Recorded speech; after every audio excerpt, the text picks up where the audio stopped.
দেখুন, ভক্ত যদি ভগবানকে ডাকে ভগবান না এসে থাকতে পারে না মা।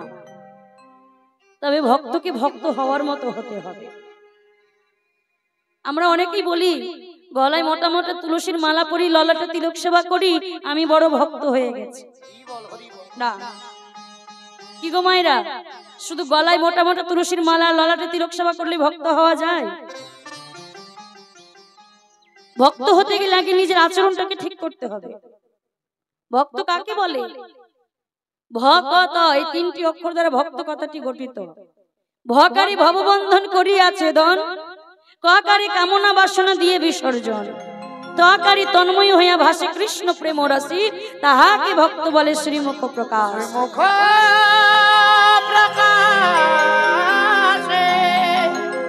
তাহলে ভক্ত হতে গেলে বাবা প্রথমে করতে হবে কি? ভকারে ভববন্ধন করিয়াছে দন।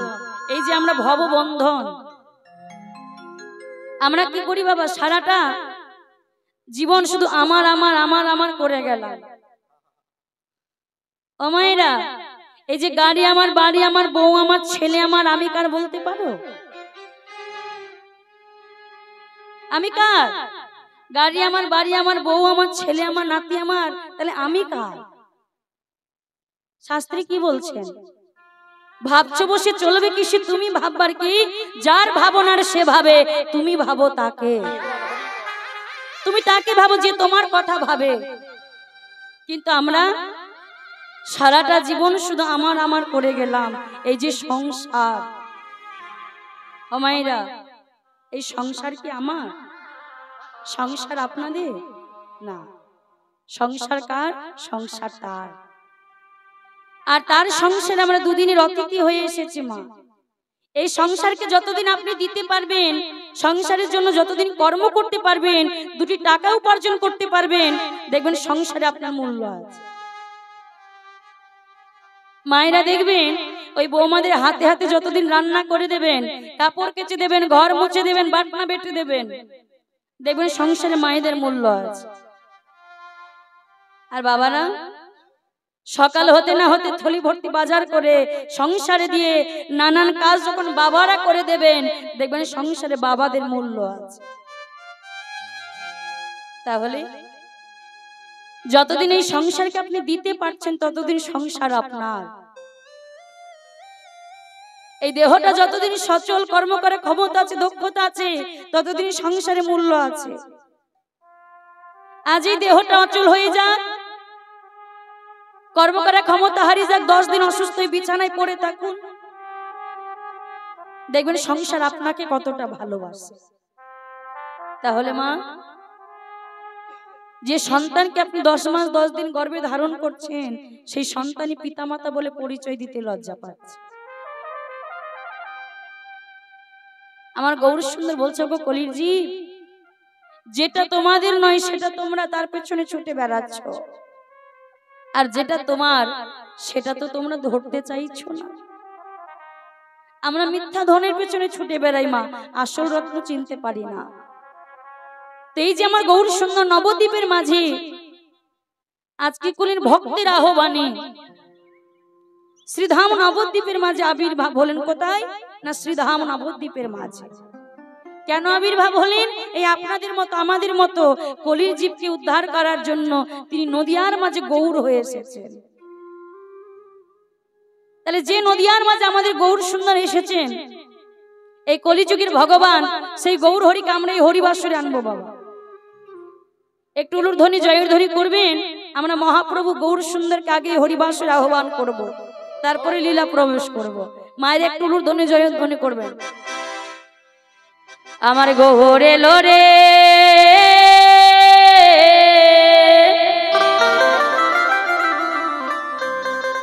এই সোনার নদিয়া,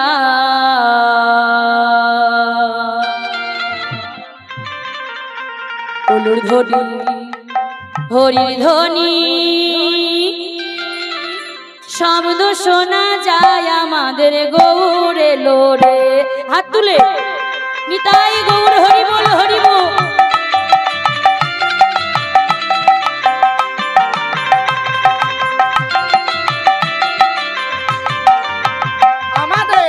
গৌরে লরে সোনার নদিয়ায় ধ্বনি হরির ধ্বনি শব্দ শোনা যায় আমাদের গৌরে লরে আমাদের গৌরে লোরে সোনার নদিয়ায় ওলোর ধ্বনি হরি ধ্বনি শব্দ শোনা যায় আমাদের গৌরে লোরে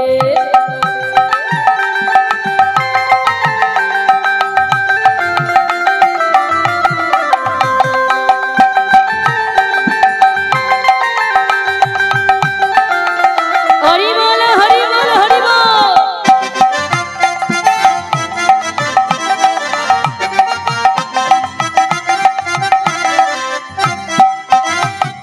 গৌরে লোরে সঙ্গে রীতা এলো রে আমার গৌরে লোরে সঙ্গে নিতা এলো রে আমার গৌরে লোরে সোনার নদিয়ায় ওলোর ধ্বনি হরি ধ্বনি শব্দ শোনা যায় আমাদের গৌরে লোরে সোনার নদিয়ায় ধ্বনি হরির ধ্বনি শব্দ শোনা যায় আমাদের গৌরে লরে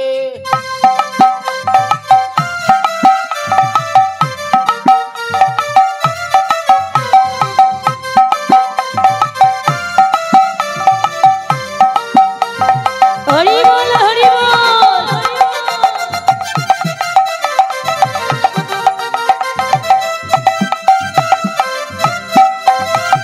কে কি তোরা নাম নিবি রে ছুটে ছুটে আয় আমার নিতাই গৌর দুটি ভাই নেচে নেচে যায় আমার গৌরে লোরে সোনার নদিয়ায় ওলোর ধ্বনি হরি ধ্বনি শব্দ শোনা যায় আমাদের গৌরে লোরে আমাদের গৌরে লরে সোনার নদিয়ায় উলুর ধ্বনি হরির ধ্বনি শব্দ শোনা যায় আমাদের গৌরে লরে শান্তিপুর ডুবু ডুবু নদে ভেসে যায় শান্তিপুর ডুবু ডুবু নদে ভেসে যায় আমার গৌরে লোরে সোনার নদিয়ায় ওলোর ধ্বনি হরি ধ্বনি শব্দ শোনা যায় আমাদের গৌরে লোরে আমাদের গৌরে লরে সোনার নদিয়ায় ধ্বনি হরির ধ্বনি শব্দ শোনা যায় আমাদের গৌরে লরে গৌরে লোরে সোনার নদিয়ায় ওলোর ধ্বনি হরি ধ্বনি শব্দ শোনা যায় আমাদের গৌরে লোরে আমাদের গৌরে লরে সোনার নদিয়ায় নিতাই গৌর হরি বল হরি বল আমাদের গৌরে লরে গৌরে লরে সোনার নদিয়ায় ধ্বনি হরির ধ্বনি শব্দ শোনা যায় আমাদের গৌরে লরে আমাদের নিতাই এলো রে আমাদের গৌরে লরে আমাদের গৌরে লোরে আমাদের নিতাই এলো রে আমাদের নিতাই এলো রে আমাদের গৌরে লরে তাহলে গৌর হরি কোথায় আসলো মা শ্রীধাম নবদ্বীপের মাঝে এই যে মহাপ্রভু গৌর সুন্দর সচী মায়ের কোলালো করে জগন্নাথ মিশ্রের ঘরে গৌর হরি আবির্ভাব হলেন আর এই ছোট্ট গৌর হরি আজ কি করে জন্ম নিলেন বাবা আমাদের মতো কলির জীবকে উদ্ধার করার জন্য আজ সেই গোলকের গোপন হইতে মধুর হরি নাম সেই হরি নাম দিলেন এই কলিহত জীবের মধ্যে কেন এই কলিযুগের নাম ছাড়া কোনো গতি নাই গতি নাই গতি নাই এই যে আপনাদের এই হরিবাসরটাই আজ 3-4 দিন ব্যাপী এই হরিনাম সংকীর্তন আয়োজন করেছেন বাবা এই হরিবাসের আরো অনেক লীলা আছে যেমন আমরা পোস্টারে দেখলাম আরো অনেক কিছু পুতুল নাচ হয় বাবা তাহলে দেখুন অর্কেস্ট্রার বাউল পুতুল নাচ যতই হোক না কেন এই হরিবাসরটার আয়োজন কেন করলেন কীর্তনের আয়োজন কেন করলেন বাবা এই কলিযুগে যতই কিছু করুন না কেন নাম ছাড়া কলিজীবের কোনো গতি নাই গতি নাই গতি নাই একমাত্র কলির জীবকে নামের দ্বারা উদ্ধার করতে পারে তাই আমার গৌর হরি ওই নবদ্বীপের মাঝে করজোর করে কলিজীবে দাঁড়ে দাঁড়িয়ে হা কৃষ্ণ বলে কেঁদে বেড়াচ্ছে দুটি নয়নে জলে কাঁদছেন আর বলছো গো কলির জি তোমরা বদনে একবার কৃষ্ণ বলে দেখো বদনে তোমরা একবার হরি বলে দেখো তোমাদের মনের মধ্যে যত দুঃখ কষ্ট ত্রিতাপ জ্বালা সকল কিছু দূরীভূত হয়ে যাবে এক কৃষ্ণ নামে। শুধু বদনে একবার কৃষ্ণ বলো। কিন্তু এই গৌরহরিকে দেখা মাত্র কলিযুগের মানুষ, এই নবদ্বীপের মানুষ কি করলেন? গৌরহরিকে দেখা মাত্র দরজা বন্ধ করে দিলেন, জানালা কপাট বন্ধ করে দিলেন। বাবা, গৌরহরি যে পথে যায় সে পথে ওই নদিয়া নাগরিকগণেরা বিমুখ হয়ে যায়। গৌরহরি বদনে হরিনাম শুনবে না বলে হরিনাম বন্ধ করার জন্য গৌরহরিকে কত না কষ্ট দিয়েছে। জগাই মাধাইকে পাঠিয়েছে হরিনাম বন্ধ করার জন্য, চাঁদ কাজীকে পাঠিয়েছে হরিনাম বন্ধ করার জন্য, তর্কা লঙ্কা তাদেরকেও পাঠিয়েছে হরিনাম বন্ধ করার জন্য, কিন্তু গৌরবদন থেকে হরিনাম বন্ধ করতে পারিনি। গৌরনিতাই দুটি ভাই যখন সুরধনী গঙ্গার ঘাটে দুটি বাহু তুলে হরিনাম করতে করতে চলে যাচ্ছেন, এমন সময় ওই জগাই মাধাই এসে নিত্যানন্দ প্রভুর মাথাটি ফাটিয়ে দিল। বাবা, নিত্যানন্দ প্রভুর রক্ত ঝরে ঝরে পড়ছে। আচ্ছা মায়েরা, ওই যে জগাই মাধাই নিত্যানন্দ প্রভুর মাথাটা যে ফাটিয়ে দিল, হ্যাঁ গো, নিত্যানন্দ প্রভুর গায়ে কি জোর ছিল না, শক্তি ছিল না? সে কি জগাই মাধাইকে একবারই মারতে পারতো না? কই তিনি তো মারেননি, শুধু দুটি নয়নের জলে কেঁদে কেঁদে কৃষ্ণ নাম করে গেছে। অঝরে রক্ত ঝরে পড়ছে কিন্তু নাম বন্ধ করছেন না। কিন্তু এই জগাই মাধাই তাদের ভুল বুঝতে পেরেছে, এইভাবে তো হরি নাম বন্ধ করা যায় না। এত কিছু পরে যখন জগাই মাধাই হরি নাম বন্ধ করতে পারলেন না, জগাই মাধাই নিজের ভুল বুঝতে পেরে গৌর চরণ দুখানি জড়িয়ে ধরে বলছো, গো গৌর হরি, কৃপা করে তুমি আমাদের ক্ষমা করে দাও। গৌর হরি বলছে, শোনো জগাই মাধাই, তোমরা তো আমার চরণে অপরাধ করনি, করেছো নিত্যানন্দ চরণে অপরাধ, তোমরা নাম অপরাধ করেছো। যেই না গৌর হরি চরণ দোকানি ধরে কাঁদছে, ক্ষমা যদি চাইতে হয় তবে নিত্যানন্দের চরণ ধরে কাঁদো, সে যদি তোমাদের ক্ষমা করে তাহলে আমার কিছু নেই। জগাই মাধাই কি করলেন? গৌরহরি চরণ ছেড়ে গেলেন বাবা নিত্যানন্দ চরণ ধরে। অজরে যখন দুজনে কাছে, প্রভু কৃপা করে তুমি আমাদের ক্ষমা করে দাও, আমাদের বড় ভুল হয়ে গেছে, আমাদের ভুল আমরা বুঝতে পেরেছি, তুমি কৃপা করে আমাদের ক্ষমা করে দাও। নিত্যানন্দ বলেছিল, শোনো জগাই আর শোনো মাধাই, আমি তোমাদের ক্ষমা করতে পারি একটি শর্তে। কি? তোমাদের এই মদ মাছ সব ছেড়ে, জগাই মাধাই মদ পান করতো বাবা, এইসব খারাপ নেশা ছেড়ে আমার সঙ্গে বদন ভরে বলতে হবে হরে কৃষ্ণ হরে রাম, মধুর এই নাম, তবেই আমি তোমাদের ক্ষমা করতে পারবো। দুটি নয়নের জলে কেঁদে কেঁদে নিত্যানন্দ বলছে, বলো হরে কৃষ্ণ কৃষ্ণ কৃষ্ণ হরে হরে, হরে রাম রাম রাম হরে হরে, হরে কৃষ্ণ কৃষ্ণ কৃষ্ণ হরে হরে, হরে রাম রাম রাম হরে হরে। যে নিত্যানন্দ প্রভু তার বদনে কৃষ্ণ নাম শ্রবণ করে জগাই মাধাই অঝরে দুটি নয়নের জলে কেঁদে যাচ্ছে বাবা, অধরে কেঁদে যাচ্ছেন আর বদনে শুধু কৃষ্ণ নাম করছেন। তাহলে মা দেখুন, যে জগাই মাধাইয়ের মতন পাপী তারা ওই কৃষ্ণ নামে উদ্ধার হয়ে গেল। মা চাঁদ কাজী তিনি তো মুসলমান হয়ে গৌর কৃপা পেয়েছে বাবা, তাহলে আমরা কেন পারবো না? আমরা তো সনাতন ধর্মের মানুষ, আমরা কেন ভগবানের চরণ পাবো না? আমরা ধরাধামে তার কৃপায় এই মানুষ কুল পেয়েছি। 84 লক্ষ জনি ভ্রমণ করে হয় সাধের এই মানব জনম। এই মানব জনমটা আমার যে সে জনম নয়, 84 লক্ষ জনম ভ্রমণ করে পেয়েছি সাধের মানব জনম। এই মানব জনমটাকে তোমরা হেলায় ভাসিয়ে দিও না। যার কৃপায় তোমরা এই সাধের দুর্লভ মানব জন্ম পেলে, তাকে একবার ভজন করো, তাকে একবার সাধন করো। সময় চলে গেলে সাধন ভজনও হয় না মা। আমরা বলি না যে হরিনাম করার অনেক সময় আছে, এই তো বয়স, আর একটু বয়স বাড়ুক তখন হরিনাম করব। ও মা, যে সময়টা চলে যায় সেই সময়টা কি ফিরে আসে? কৃষ্ণ ভজনে কোনো সময় লাগে না। শিশুকালে কৃষ্ণ ভজে কৃষ্ণ পাওয়ার আসে, যৌবনকালে কৃষ্ণ ভজে আসে কিনা আসে, আর বৃদ্ধকালে কৃষ্ণ ভজে জমেরও তরা আসে।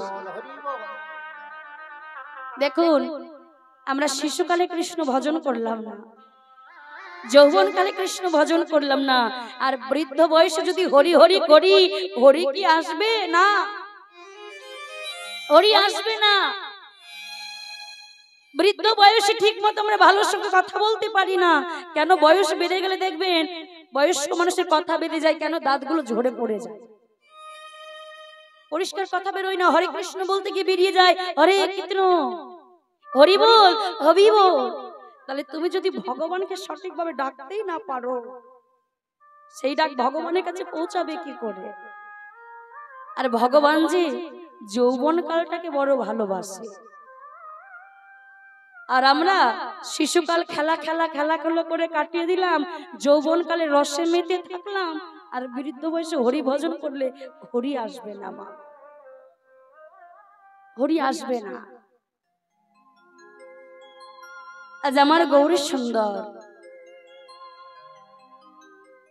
হরিনাম করতে করতে ওই নবদ্বীপে এক ভক্ত ছিল যার নাম মুকুন্দ সরকার। ওই মুকুন্দ সরকার প্রত্যেক দিন এত অভাবী সংসার, দারিদ্র সংসার, শাক সবজি বিক্রয় করে তার সংসার চালাতো বাবা। তো আজ আমার গৌর সুন্দর মুকুন্দর কাছে গেছে, মুকুন্দ, ও মুকুন্দ, আজ আমায় কিছু শাক সবজি দেবে? আমার মহাপ্রভুর প্রিয় খাবার কি ছিল জানো? আমার লাউয়ের পায়েস, কাঁচা কলা, থোর, মোচা, কলা। আপনাদের মেদিনীপুরের দিকে দেখবেন মহাপ্রভুর যখন ভোগ দেওয়া হয়, আপনাদেরকে কলার তরকারি দেওয়া হয় না, বিচি কলার তরকারি, যেটা মহাপ্রসাদ বলে দেওয়া হয়। কেন? মহাপ্রভুর প্রিয় খাবার ছিল, প্রিয় সবজি ছিল। এটা আমাদের মুর্শিদাবাদ নবদ্বীপে হয় কি জানি না বাবা, কম হয়, কিন্তু আপনাদের মেদিনীপুরে মহাপ্রভুর প্রসাদে ওই বিচি কলার তরকারিটা দেবে আগে পরম। দেখুন, গৌরহরি যেগুলো যেগুলো প্রিয় খাবার, সেই শাকসবজি গুলো আজ মুকুন্দ থলি ভর্তি করে গৌরহরির হাতে দিয়েছে। গৌরহরি যেই না থলিটা হাতে নিয়ে বলছে, মুকুন্দ তাহলে এবার আমি আসি। আহা, মুকুন্দ বলছো গৌরহরি তুমি যে চলে যাচ্ছ, এই যে তুমি আমার কাছে যেগুলো নিলে, শাক সবজি, থোর, মোচা, কলা, এগুলোর মূল্য দেবে না? গৌরহরি বলছো মুকুন্দ মূল্য কাকে বলে? বলছে গৌরহরি তুমি এখনো মূল্য জানো না? মূল্য কাকে বলে জানো? মূল্য বলে করিকে, করিকে। তুমি যে আমার কাছে এগুলো নিলে তার মূল্য আমাকে করি দাও। বলছে মুকুন্দ আমার কাছে তো কোনো করি নেই, হালাস যদি আমি তোমাকে করি না দিতে পারি, তুমি কি এগুলো আমার কাছে থেকে কেড়ে নেবে? না গো গৌরহরি, না, আমি এগুলো তোমার কাছে কেড়ে নেব না। আমার অভাবে সংসার হতে পারে, তবু আমি তোমার কাছে থেকে এগুলো কেড়ে নেব না। জানো গৌরহরি, আমার তো বড় অভাবে সংসার, আমি তো কাউকে এমন কিছু দিতে পারি না, তবে আজকে নাই তোমাকে এগুলো আমি দান করলাম। দেখুন মা, ভগবানকে কেউ যদি কিছু দান করে না, ভগবান তাকে দ্বিগুণ দিয়ে দেয়, ভগবান দ্বিগুণ দিয়ে দেয়। দেখুন দান করলে কি হয়, কি প্রাপ্তি হয়। মুকুন্দ কেঁদে কেঁদে বলছো গৌরহরি তোমার চরণে আমার একটু অনুরোধ রয়েছে। বলো মুকুন্দ কি অনুরোধ? গৌরহরি গো, চিরটা জীবন তো আমি বেঁচে থাকবো না, এই দেহ থেকে মায়া ত্যাগ করে আমাকেও যেতে হবে।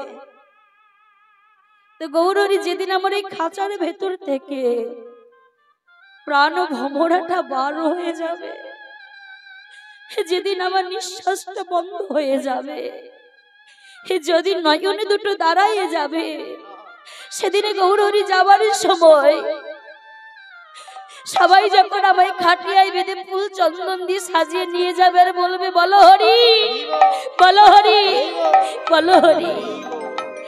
ও গৌরহরি, তোমার ওই চরণে আমার এই নিবেদন রইল গৌরহরি, যেদিন ভবপারে আমি চলে যাব, যেদিন সবাই মিলে কাঁধে করে নিয়ে আমায় তোমার ঘাটের কূলে এসে দাঁড়াবে, সেদিন তুমি কি করবে জানো? সেদিন তুমি হাতে ধরে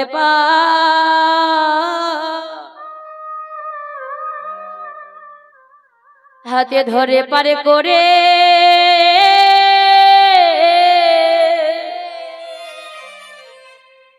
পার করে দিও,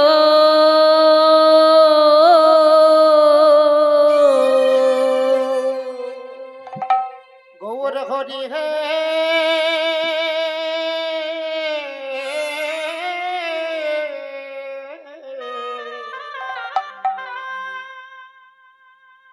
সেদিন তুমি হাতে ধরে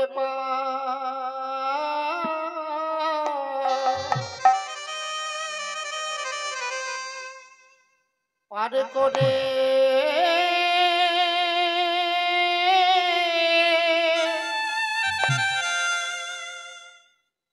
করে দিও, তোমার কোলে এসে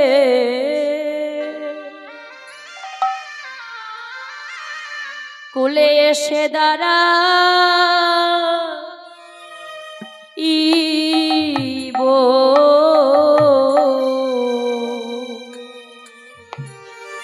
সেদিন হাতে ধরে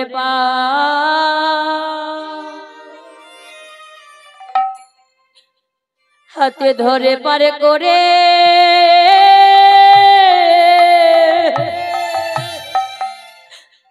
পারে করে দিও,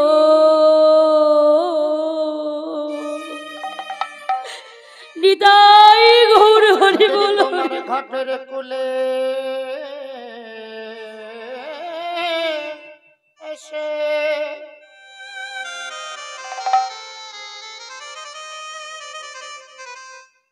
কুলে এসে আমি দাদা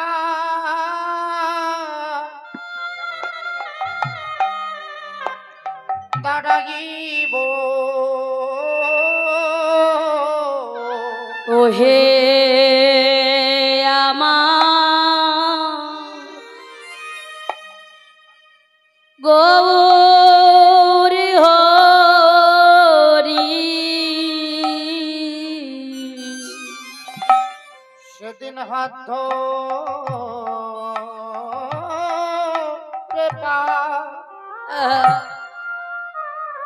পারে করে দিও, বলিও হে আমার গৌর হরি, তোমার ঘাটের কুলে এসে আমি দাঁড়াইব, ওহে আমার গৌর হরি, সেদিন তুমি হাত ধরে করে নিও, ওহে আমার গৌর হরি, সেদিন ভব পারে পারি দেব, ওহে আমার গৌর হরি, সেদিন হাত ধরে পার করে দিও ওহে আমার গৌর হরি তোমার ঘাটের কুলে এসে দাঁড়াইব ওহে আমার গৌর হরি যেদিন ভাব পারে পাড়ি দেব ওহে আমার গৌর হরি তোমার ঘাটের কুলে এসে দাঁড়াইব ওহে আমার গৌর হরি ঘাটের কুলে এসে দাঁড়াইব ওহে আমার গৌর হরি ঘাটের কুলে এসে দাঁড়াইব নিতাই গৌর হরি বল হরি বল। এসে দাঁড়াইব ওহে আমার গৌর হরি ঘাটের কুলে এসে দাঁড়াইব সেদিন হাত ধরে পার করে দিও আহা, আজ আমার গৌর চরণে কেড়ে কেড়ে মুকুন্দ সরকার বলছে গৌর হরি, যেদিন আমি সব ছেড়ে চলে যাব সেদিন তুমি আমার ভব পার করার সময় তুমি তোমার হাত ধরে আমায় ভব পার করে দিও। তাই মহাপ্রভু আমার যখন নবদ্বীপের মাঝে থেকে নবদ্বীপকে দর্শন করে যখন গৌর হরিকে কেউ চিনতে পারলো না, বুঝতে পারলো না, আজ গৌর হরি নবদ্বীপকে ছেড়ে নবদ্বীপ ছেড়ে নীলাচলে চলে গেছে। আর যেই না নীলাচলে চলে গেছেন, ওই নীলাচলে যাওয়ার পর নবদ্বীপ বাসীরা বুঝতে পারলেন যে আমরা কাকে হারালাম, আমরা কোন ধনকে হারালাম। গৌরহরি যখন নবদ্বীপে ছিলেন গৌরহরিকে কেউ চিনতে পারলো না, কিন্তু আজ যখন গৌরহরি নদিয়া ছেড়ে চলে গেল তবে নদিয়া বাসিনীর ততদিনে হুঁশ ফিরেছে। বাবা দেখুন, আমরা সময় থাকতে বুঝি না, সময় পেরিয়ে গেলে বুঝতে পারি। সময় থাকতে আমরা বুঝি না, সময় চলে গেলে আমরা বুঝতে পারি যে যদি থাকতো তাহলে আমরাও করতাম। যখন নবদ্বীপ চলে গেলেন গৌরহরি, অনেক দিন হয়ে গেল গৌরহরি নদিয়ায় আসেনি, তার সিদ্ধান্ত নিয়েছেন অনেক দিন পর আজ গৌরহরি নবদ্বীপের মাঝে একদিনের জন্য যাবেন। আর এই খবরটা গৌরহরি নবদ্বীপে পাঠিয়ে দিয়েছে, একদিনের জন্য গৌরহরি নবদ্বীপের মাঝে যাচ্ছে। তো যেদিন যাচ্ছে সকাল থেকে গৌর দর্শনের জন্য ওই নবদ্বীপে দূর দূরান্ত থেকে ভক্তরা ছুটে এসেছে, আর সবাই মিলে যে যার মতো করে গৌরহরিকে সেবা দেবে বলে ফল মিষ্টি মন্ডা হাতে করে নিয়ে এসেছে গৌরহরিকে সেবা দেবে বলে। চারিদিকে গৌরহরি বড় লম্বা লাইন পড়েছে গৌর দর্শনের জন্য। আর ওই নবদ্বীপে সেই মুকুন্দ, আর শুনেছি অনেকদিন বাদে আজ গৌরহরি এসেছে। তাই কি করেছিলেন, ঘরে একটা কাঁচা কলার মোচা ছিল, মোচাটা বুকের মধ্যে ঢেকে বাবা গৌরহরির জন্য এনে পিছনে দাঁড়িয়ে আছে, সবার পিছনে দাঁড়িয়ে আছে। যখন অঝরে কাঁদছে বাবা, কেন দেখছেন সকলে ছানা মোয়া ক্ষীর মাখন ফল মিষ্টি কত কিছু গৌর সেবার জন্য এনেছে, আর আমি গৌরহরির জন্য এনেছি কি একটা মোচা, তাও কাঁচা। কেমন করে গৌর সেবা দেব? আজ ভক্ত অদূরে দড়িয়ে কাঁদছে, মুকুন্দ যখন নয়নের জলে কাঁদছে, আজ আমি গৌরহরিকে কি সেবা দেব?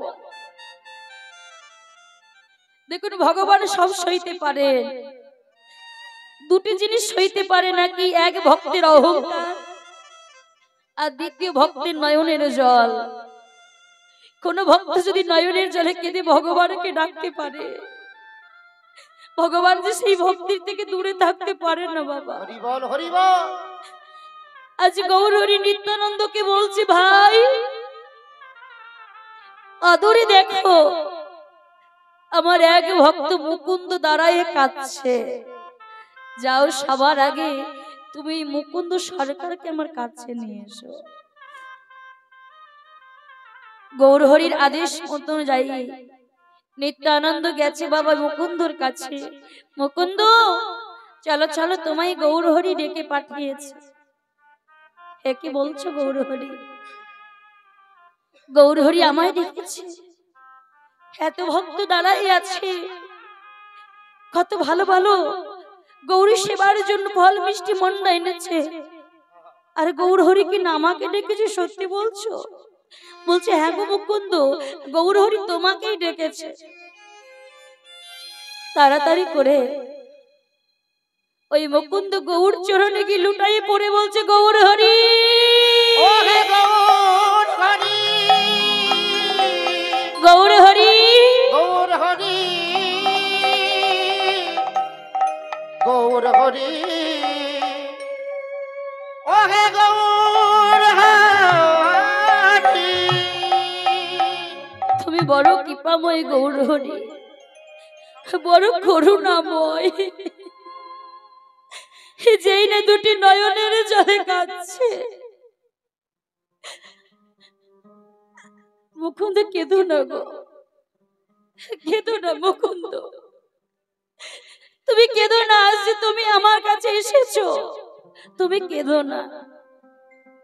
গৌরহরি, এতদিন তুমি নবদ্বীপ ছেড়ে চলে গেছো, জানো তোমাকে ছাড়াই নবদ্বীপ কত খারাপ হয়ে গেছে, কত কষ্টে আছে। মুকুন্দ দেখো, সবাই আমার জন্য কত ভালো ভালো খাবার এনেছে, তুমি আমার জন্য কিছু আনোনি, আমাকে কিছু খেতে দেবে না? জোরে কাঁদতে শুরু করেছে। গৌরহরি, আমি যে তোমার জন্য কিছু আনতে পারিনি গো, আমি যে বড় অভাগা, তোমাকে দেবার মতো আমার কাছে কিছু নেই। এনেছে বাবা ওই যে মোচাটা, লজ্জায় বের করতে পারছেন না, কেমন করে দেব? এটা তো কাঁচা খাওয়ার নয় যে আমি কাঁচা গৌরহরির বদলে তুলে দেব। মুকুন্দকে দর্শন করে বলছো, মুকুন্দ ওই তো তোমার কাছে কি আছে দেখি, দেখি ওই পুটলিটা দেখি। পুটলিটা দেখা মাত্রই দেখছে বাবা একটা মোচা।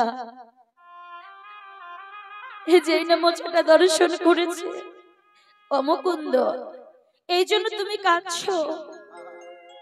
তুমি আমাকে মোচাটা সেবা করাবে না? বলছে গৌরহরি, তুমি এসেছো শুনে আমি মোচাটা রন্ধন করার সময় পাইনি, তাড়াতাড়ি করে তোমাকে দেখার জন্য ছুটে চলে এসেছি। আচ্ছা মুকুন্দ, তুমি কি এগুলো আমাকে সেবা করাতে চাও? তুমি যদি সেবা করাতে যাও, তাহলে তোমার এই মোচা সেবা করার জন্য আমি নবদ্বীপের মাঝে আর একটা দিন রয়ে যাব। নিতাই গৌর হরি বল, হরি বল।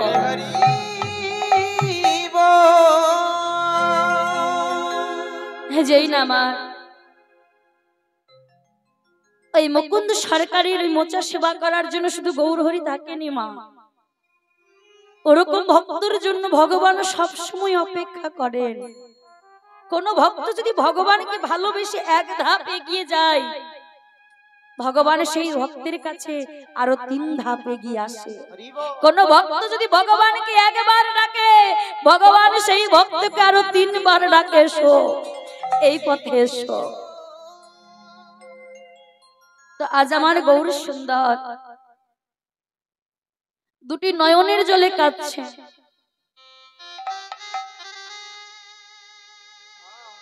দুটি নয়নের জলে কেঁদে কেঁদে আজ কলির জীবকে বলছে, একবার তোমরা কৃষ্ণ বলো না, একবার তোমরা হরি বলো। ও মায়েরা, এই যে আমরা সবাই রাস উৎসব, আজকে রাস লীলা, রাস পূর্ণিমায় পূর্ণ তিথিতে আপনাদের মতো সাধুগুরু বৈষ্ণবের চরণ পেয়েছি।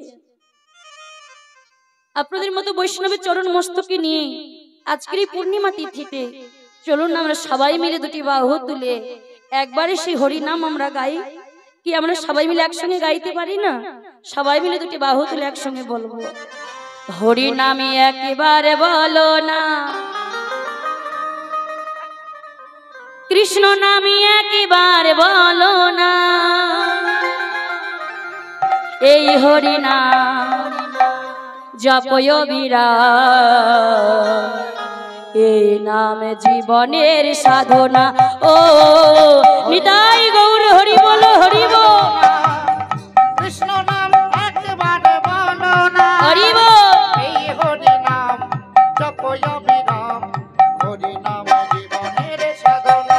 ও হরি নামে একবার বলো না, কৃষ্ণ নামে একবার বলো না, এই হরি নাম জপয় বিরাম, এই নাম জীবনের সাধনা।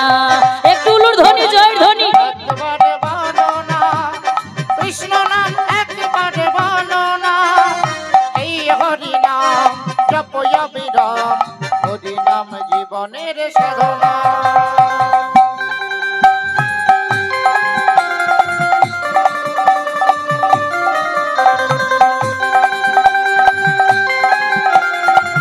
রাধে রাধে।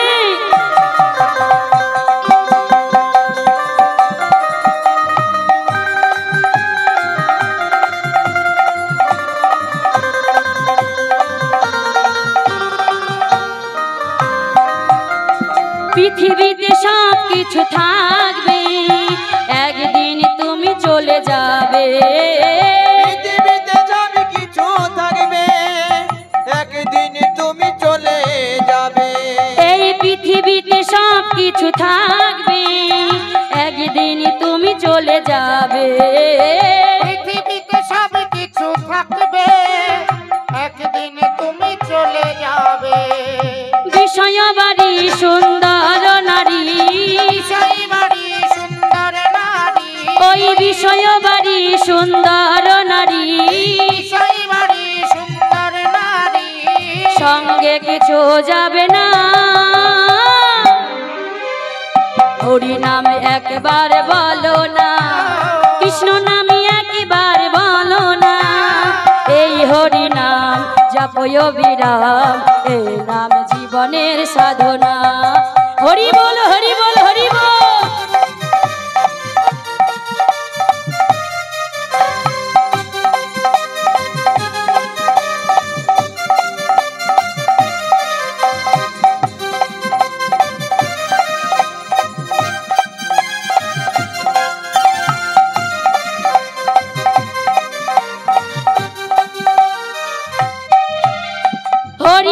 হরি বল ভাই, হরি নাম ছাড়া গতি নাই। হরি বলো ভাই, হরি নামে ছাড়া গতি আস্তে। নাই। এগো মায়েরা, হরি নাম ছাড়া আমাদের কোনো গতি আছে? হরে নামাইব নামাইব নামাইব কেবলম কলো নাস্তেব্য নাস্তেব্য নাস্তেব্য গতির অন্যথা। কলিযুগের কোনো গতি নাই, গতি নাই, গতি নাই। তাহলে পিছনে যারা আছেন একটু বড় করে হাতটা তুলুন তো। দূর থেকে আমি দেখতে পাচ্ছি না, আমার চোখে ফাঁকি দিচ্ছেন, কিন্তু তার চোখে ফাঁকি দেওয়া যাবে না। সবাই মিলে একটু বড় করে হাত তুলুন। হরি বলো ভাই, হরি নাম ছাড়া গতি নাই। হরি বলো ভাই, হরি নামে ছাড়া গতি নাই। হরি বলো ভাই, হরি নাম ছাড়া গতি নাই। বিষয় বাড়ি সুন্দর নারী, বিষয় বাড়ি সুন্দর নারী, ওই বিষয় বাড়ি সুন্দর নারী, বিষয় বাড়ি সুন্দর নারী, সঙ্গে কিছু যাবে না। হরি নাম একবার বলো না, কৃষ্ণ নাম একবার বলো না, এই হরি নাম জপয় বিরাম, এই নাম জীবনের সাধনা। নিতাই গৌর হরি বল হরি বল। কৃষ্ণ নাম একেবারে বলো না, এই হরি নাম জপয় বিরাম, হরি নামে জীবনের সাধনা। হরি নাম একবার বলো না, কৃষ্ণ নাম একবার বলো না, এই হরি নাম জপয় বিরাম, হরি নাম জীবনের সাধনা। ও কৃষ্ণ নাম জীবনের সাধনা। হরি সাধনা, এই হরি নামে জীবনের সাধনা। আজ মহাপ্রভু যখন নবদ্বীপের মাঝে দুটি বাহু তুলে হরি নাম করছেন, ভাব দর্শন করে ভাবাবেশে গৌর হরিকে দেখে আজ বৈষ্ণব পদকবি কলম দিচ্ছেন। আহা কি বলছেন গো, অগ বাসুদেব ঘোষে কহে করি জড়হা, বাসুদেব ঘোষে কহে কোটি জড়হা, যেই কৃষ্ণ সেই গোরা সেই জগন্নাথ, জয় কৃষ্ণ সেই গোরা সেই জগন্নাথ, সেই কৃষ্ণ সেই গোরা সেই জগন্নাথ, আহা সেই জগন্নাথ গো, সেই জগন্নাথ গো, আরে সেই জগন্নাথ গো, সেই জগন্নাথ গো, যেই কৃষ্ণ সেই গোরা সেই জগন্নাথ গো, জয় কৃষ্ণ সেই গোরা, শ্রীধাম নবদ্বীপ মাঝে নিতাই গৌর হরি বল হরি বল, জয় কৃষ্ণ সেই গোরা, শ্রীধাম নবদ্বীপ মাঝে, জয় কৃষ্ণ সেই গোরা, শ্রীধাম নবদ্বীপ মাঝে, সেই জগন্নাথ গো। এতক্ষণ আমরা গৌর লীলা রস আস্বাদন করলাম, মা গৌর গুণকথা আস্বাদন করলাম। তাহলে এবার আমরা কোথায় যাব? বাড়ি যাব, রাত হয়ে গেছে। কি গো মায়েরা, বাড়ি যাব? তাহলে কোথায় যাব? হ্যাঁ কোথায় যাব? একটু জোরে বলুন, কোথায় যাব? বৃন্দাবনে। হ্যাঁ কানে একটু কম শুনতে পাই, জোরে বলবেন। রাধে। বৃন্দাবনে যেতে হলে কার নামে ধ্বনি দিতে হয়? কি বলতে হয়? হরে কৃষ্ণ। রাধে রাধে বলছে মা, এখানে সব মায়েরা গো সব জানে, বৃন্দাবনে যেতে হলে রাধা নাম করতে হয়। তাহলে আমরা রাধা নাম করে বৃন্দাবনে যাব? সবাই যাবেন তো? আচ্ছা কারা কারা যাবেন একটু হাত তুলুন তো। যা, এত কিছু বলার পরেই হলো। আমি বললাম কারা কারা যাবেন না হাত তুলুন, আপনারা যাবেন না? মা তুমি মুখে বললে বৃন্দাবনে যাওয়া যায়? আজকে এমনিতেই বাড়িতে এত বড় অনুষ্ঠান, রাস পূর্ণিমা, আর বলছো বৃন্দাবনে যেতে? বৃন্দাবনে যেতে হলে এখন টাকা পয়সা চলে বাঁধতে হবে, নাড়ু চিড়ে মুড়ি বাঁধতে হবে। বৃন্দাবন যাবো বলে যাওয়া হবে, তাই না? এটাই বৃন্দাবন। বা বাবা কি বলছে দেখুন, যেখানে আপনাদের মতো সাধুগুরু বৈষ্ণবের আগমন, সেটাই হয় মধুর মধুর শ্রী বৃন্দাবন। তাহলে আমরা চলুন এই মনটাকে বৃন্দাবনে নিয়ে যাই। তাহলে চলুন সবাই মিলে একটু ধ্বনি জয়ের ধ্বনি দিয়ে চল রে আমার মন মধুর বৃন্দাবন,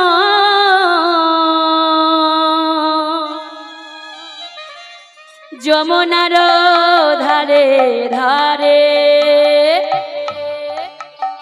কামালের একবারে চল রে আমার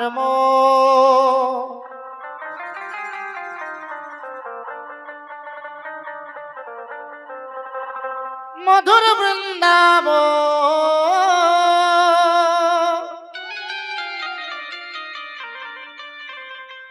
যমুনার ধারে ধারে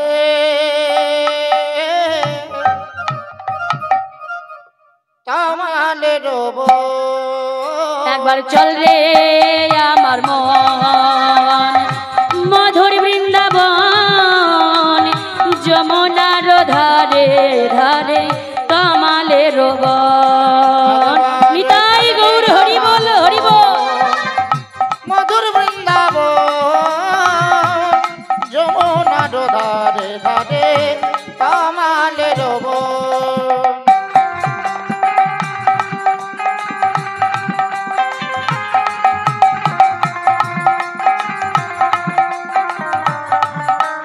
হরি হরি বল।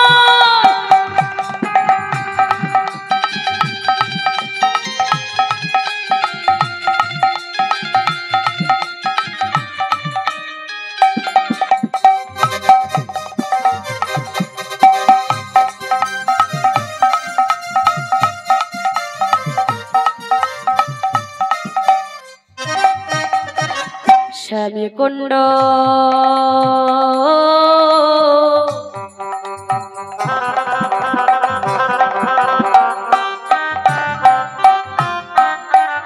রাধা কুণ্ড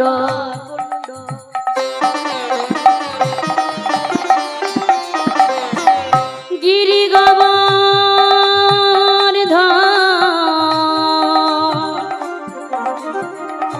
মধুর মধুরে বংশী বাজে তামালের সেথায় শ্যামকুণ্ড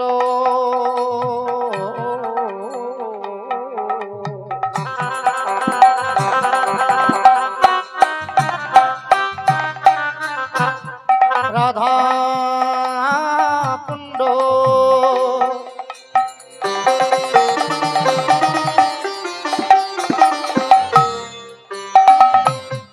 আছে গিরি গোবর্ধন মধুর মধুর বংশী বাজে আমাদের একবার চল রে আমার মন মধুর বৃন্দাবন যমুনার ধারে ধারে তামালের একবার চল রে আমার মন মধুর বৃন্দাবন যমুনার ধারে ধারে তামালের বন।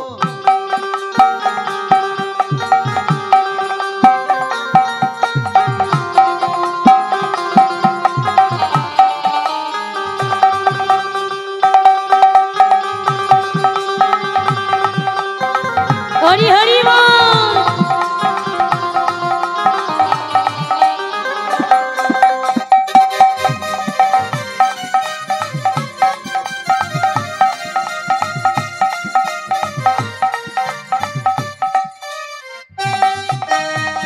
ললিতাবে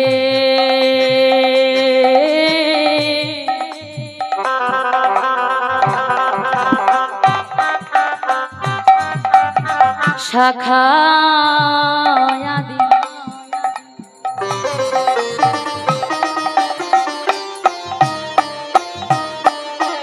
যত সখী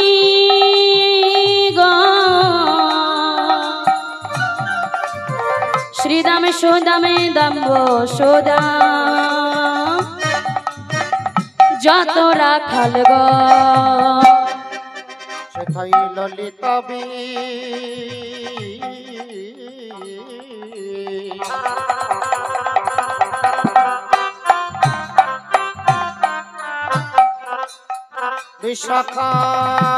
বিশাখায়াদি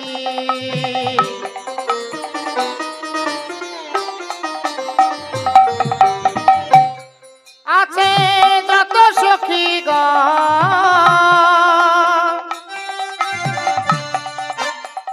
শ্রীদাম সুদাম দাম্ব সুদা যত সখা একবার চল রে আমার মন মধুর বৃন্দাবন যমুনার ধারে ধারে তামালের একবার চল রে আমার মন মধুর বৃন্দাবন যমুনার ধারে ধারে তামালের বন। একবার চল রে আমার মন মধুর বৃন্দাবন যমুনার ধারে ধারে তামালের চল রে আমার মন মধুর বৃন্দাবন যমুনার ধারে ধারে তামালের যমুনার ধারে ধারে তামালের যমুনার ধারে ধারে তামালের বলিয়ে রাধা রানী কি শ্যাম সুন্দর কি বৃন্দাবন ধাম কি জয় জয় রাধা রানী কি জয় শ্রী রাধে। আজ বৃন্দাবনে প্রবেশ করে আমাদের আজকের আলোচ্য বিষয় কি ভক্ত জয়দেব পদ্মাবতী। তাহলে প্রথম পদটা আমরা আস্বাদন করবো এই যে ভক্ত জয়দেব, এই জয়দেবের কোথায় জন্ম, কি তার পরিচয়, প্রথম পদটা আমরা একটি আস্বাদন করব। দেখুন পদাবলীতে প্রথম পদে কি বলছে না, অগ কেন্দ্র বিল্ল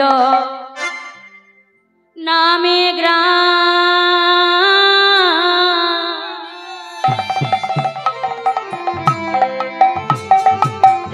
অজয় নদের তীরে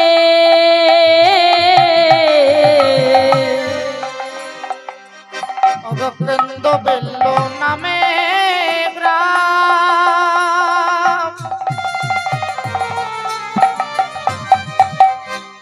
অজয় নদীর তীরে কেন্দ্র বেল্ল নামে গ্রাম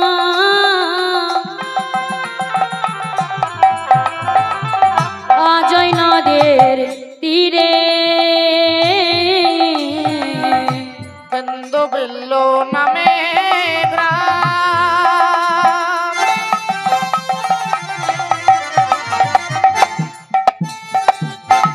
অজয় নদীর তীরে ঘোষদেব না আমি ব্রাহ্মণ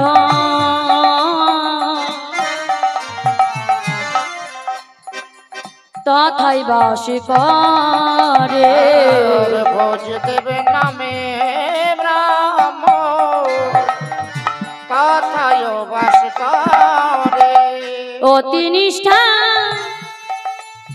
বান তিনি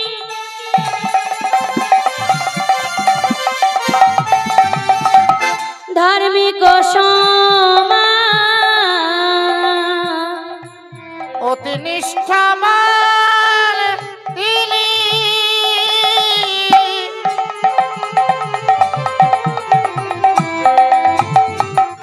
ধার্মিক সমাজ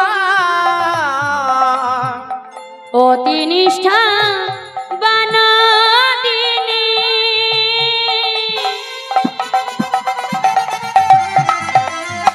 ধার্মিক সমাজ অতি নিষ্ঠাবান তিনি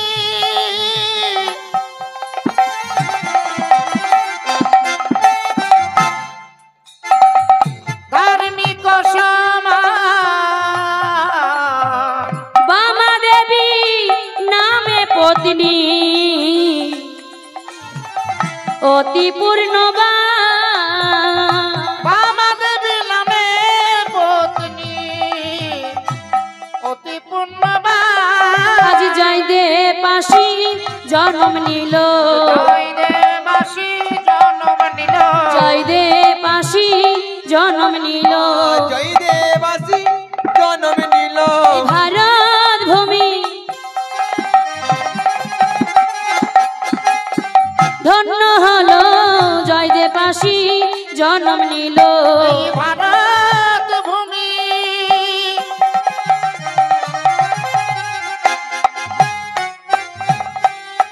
ধন্য হলো জয়দেবাসী জন্ম নিল অতি নিষ্ঠা বান তিনি ধার্মিক সমাজ বাবা দেবী নামে পত্নী অতি পুণ্যবান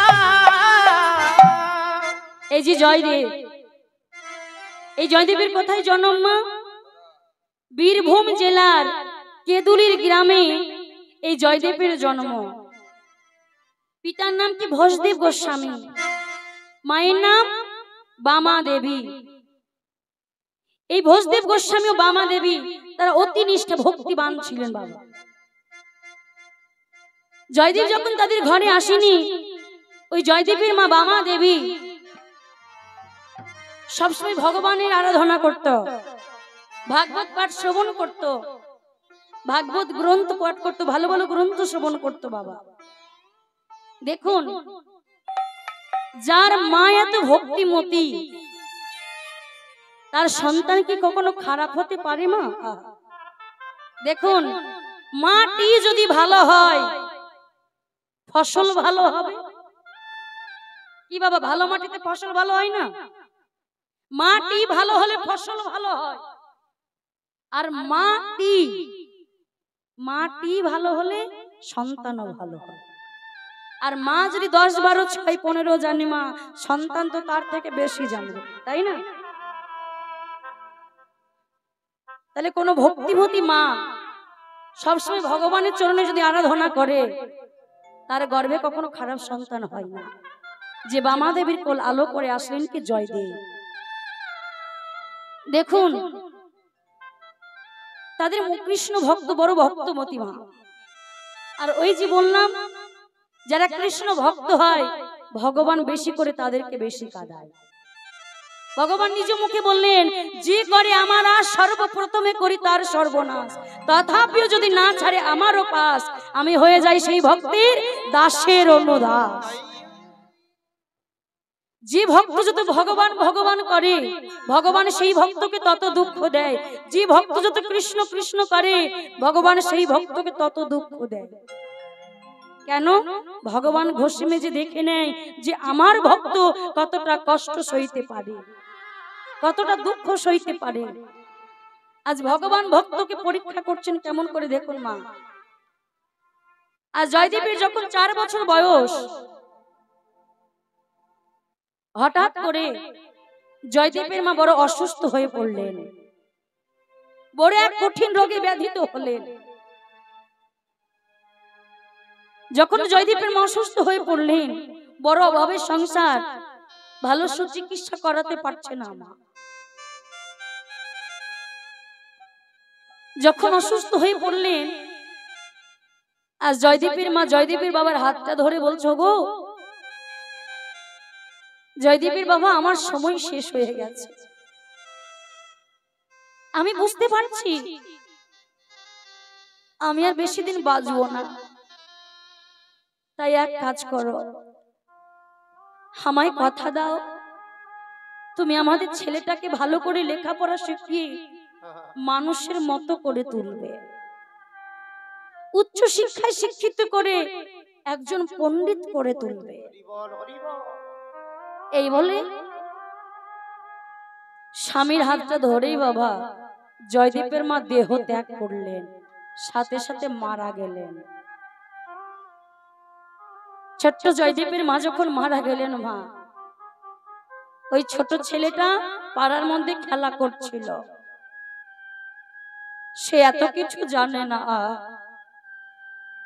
সকলে মিলে বলছে, ও জয়দেব ভোজদেব শোনো, ছেলেটা তো ছোট, মায়ের মৃত্যুটা মেনে নিতে পারবে না, এই শোকটা সামলাতে পারবে না, এক কাজ করো, ছেলেটার আসার আগে তাড়াতাড়ি করে বেঁধে চলো শ্মশানে নিয়ে যাই। আর কে যেন ছুটতে ছুটতে গিয়ে ওই জয়দেবের কাছে গিয়ে বলছে, এই জয়দেব তুই এখনো খেলা করছিস, তোর মা যে মারা গেছে। যেইটা বলেছে তোর মা মারা গেছে, ছোট্ট ছেলেটা জয়দেব বলছে, হ্যাঁ গো মারা যাওয়া কাকে বলে? 4 বছর ছেলে, কতখানি বুদ্ধি বাবা, অবুঝ ছোট্ট একটা শিশু বলছে, হ্যাঁ গো মারা যাওয়া কাকে বলে? বলছে, তুই বুঝিস না মারা যাওয়া কাকে বলে? তোর মা চির নিদ্রায় নিদ্রিত হয়ে গেছে। যেই না বলেছে তাড়াতাড়ি করে বাড়ি চল, ছেলেটা যেই না তাড়াতাড়ি করে বাড়ি গেছে,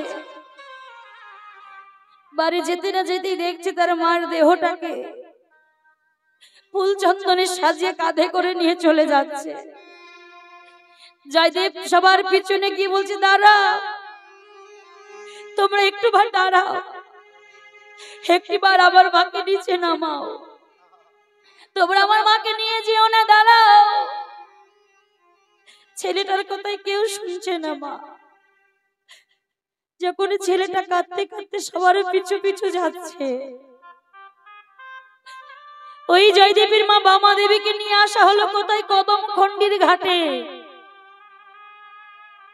ওই কদমখণ্ডির ঘাটে দাহ করবে বলে কদমখণ্ডির ঘাটে নামিয়েছে। ছেলেটা কাছে এসে বলছে, মায়ের মুখে হাত দিয়ে বলছে, মা ও মা একবার আমার সঙ্গে কথা বলো না মা, এই দেখো আমি তোমার জয়দেব এসেছি, একবার কথা বলো। আমি বুঝতে পেরেছি তুমি আমার প্রতি অভিমান করেছো, আর অভিমান করে তুমি আমার সাথে কথা বলছো না। আমি তোমার কাছে সবসময় ভালো ভালো খেতে চাইতাম বলে তুমি আমার প্রতি অভিমান করে কথা বলছো না। ও মা, জয়দেবদের বড় অভাবে সংসার ছিল। জয়দেবকে পেট ভরে ভালো কিছু খাওয়াতে পারতো না। ছোট ছেলেটা অনেক কিছু খাওয়ার বায়না করতো, কিন্তু মা দিতে পারতো না।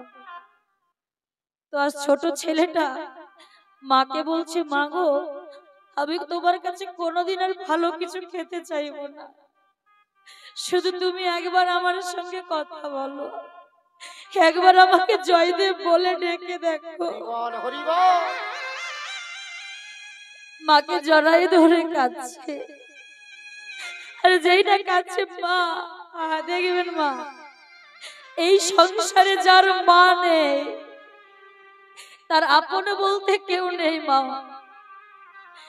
দেখবেন, কোন সন্তান রেখে যদি বাবা মারা যায়, সেই সন্তানকে মায়ের আঁচলে ঢেকে কিন্তু মানুষ করতে পারে। অন্তত লোকের ঘরে কাজ করে ঘর মুছে ছেলেকে মানুষের মতো মানুষ করতে পারে।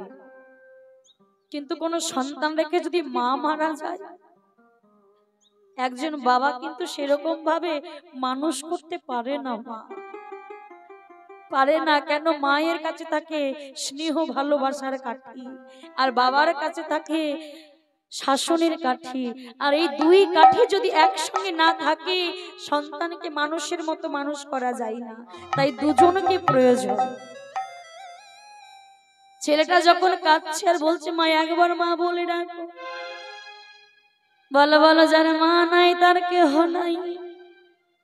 আজকের পর থেকে আমি কাকে মা বলে ডাকবো, একবার কথা বলো। আমি কাকে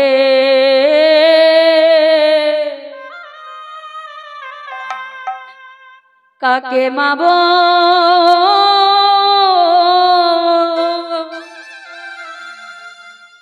বলে ডাকবো।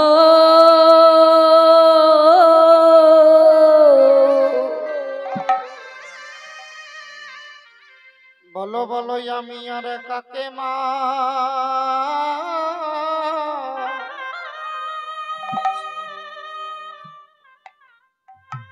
মা বলে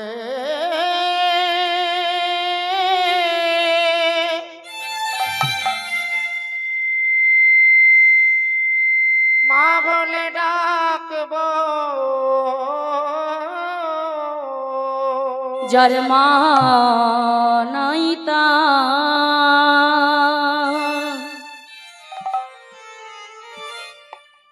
মা নাই তার কেহ নাই গো।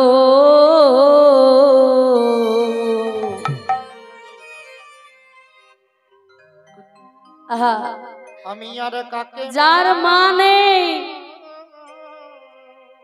সে জানে সন্তান হারানো কতটা কষ্ট। আর যখন জয়দেব কাঁদছে ছেলেটা ধরে, ছেলেটার হাত ধরে বসদেব গোস্বামী কি করলেন, মায়ের চিতাটা সাজিয়ে আজ মায়ের মুখে আগুন দিয়ে চিতাটা দাও দাও করে ছেলের মুখের চোখের সামনে দাও দাও করে জ্বলে উঠলো। বাবা, ছেলেটা যত কাঁদছে,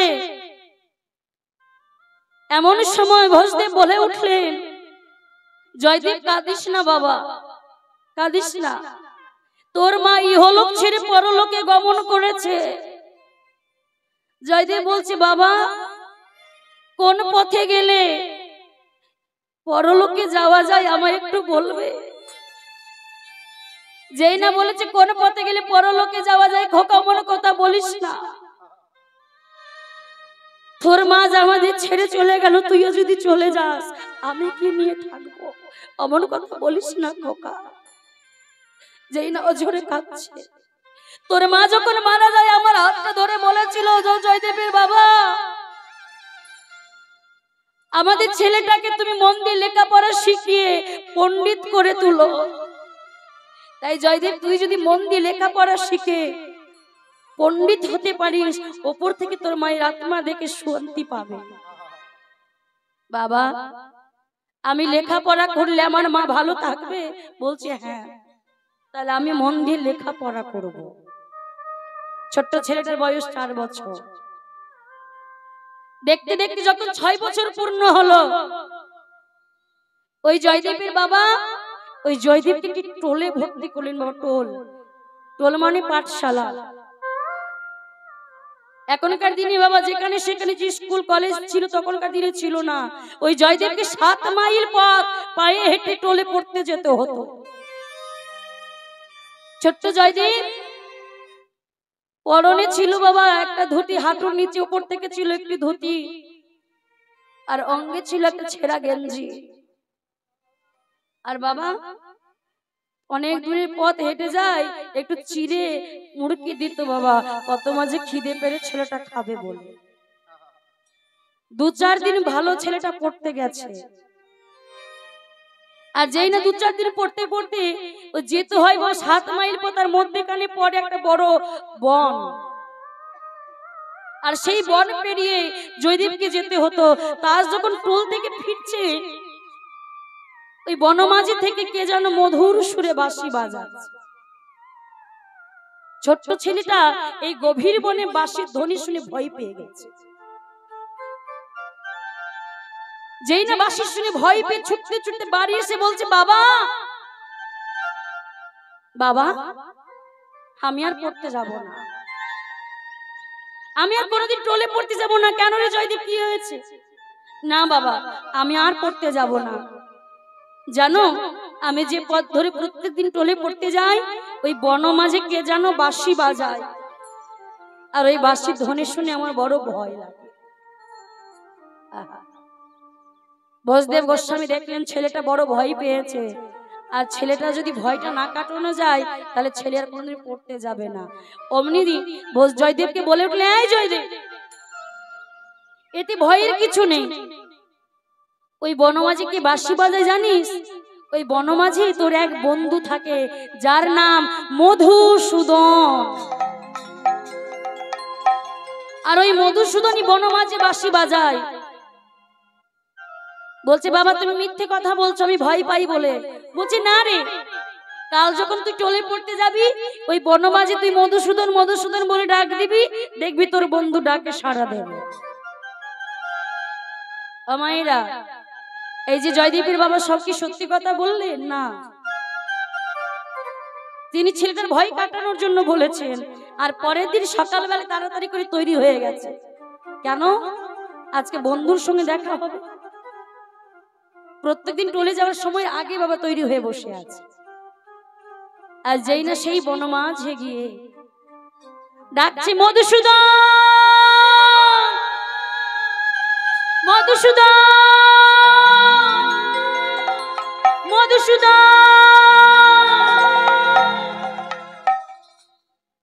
মধুসূদন মধুসূদন বলে ডাকছে, কিন্তু এই বনমাঝে বাবা মধুসূদনের দেখা পাচ্ছে না।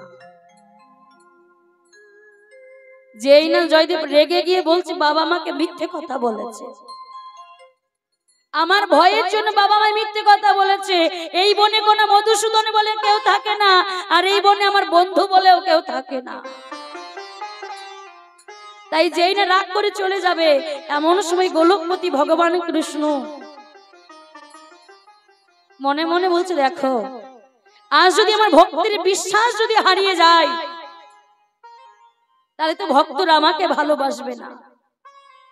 তাই আমি আছি কিনা ভক্তকে তো জানাতে হবে। তাই কি করলেন, আজ ভগবান কৃষ্ণ অধরে মুরলি নিয়ে আজ মুরলির ধ্বনি করছে। বাবা একটু মায়ের উলু ধ্বনি দেন তো, নিতাই গৌর হরি বল।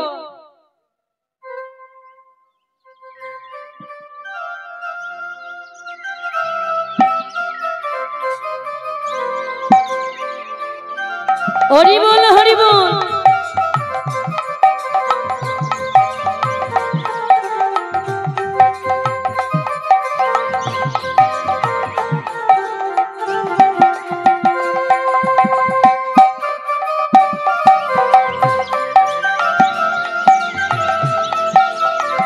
নিতাই গৌর হরি বল।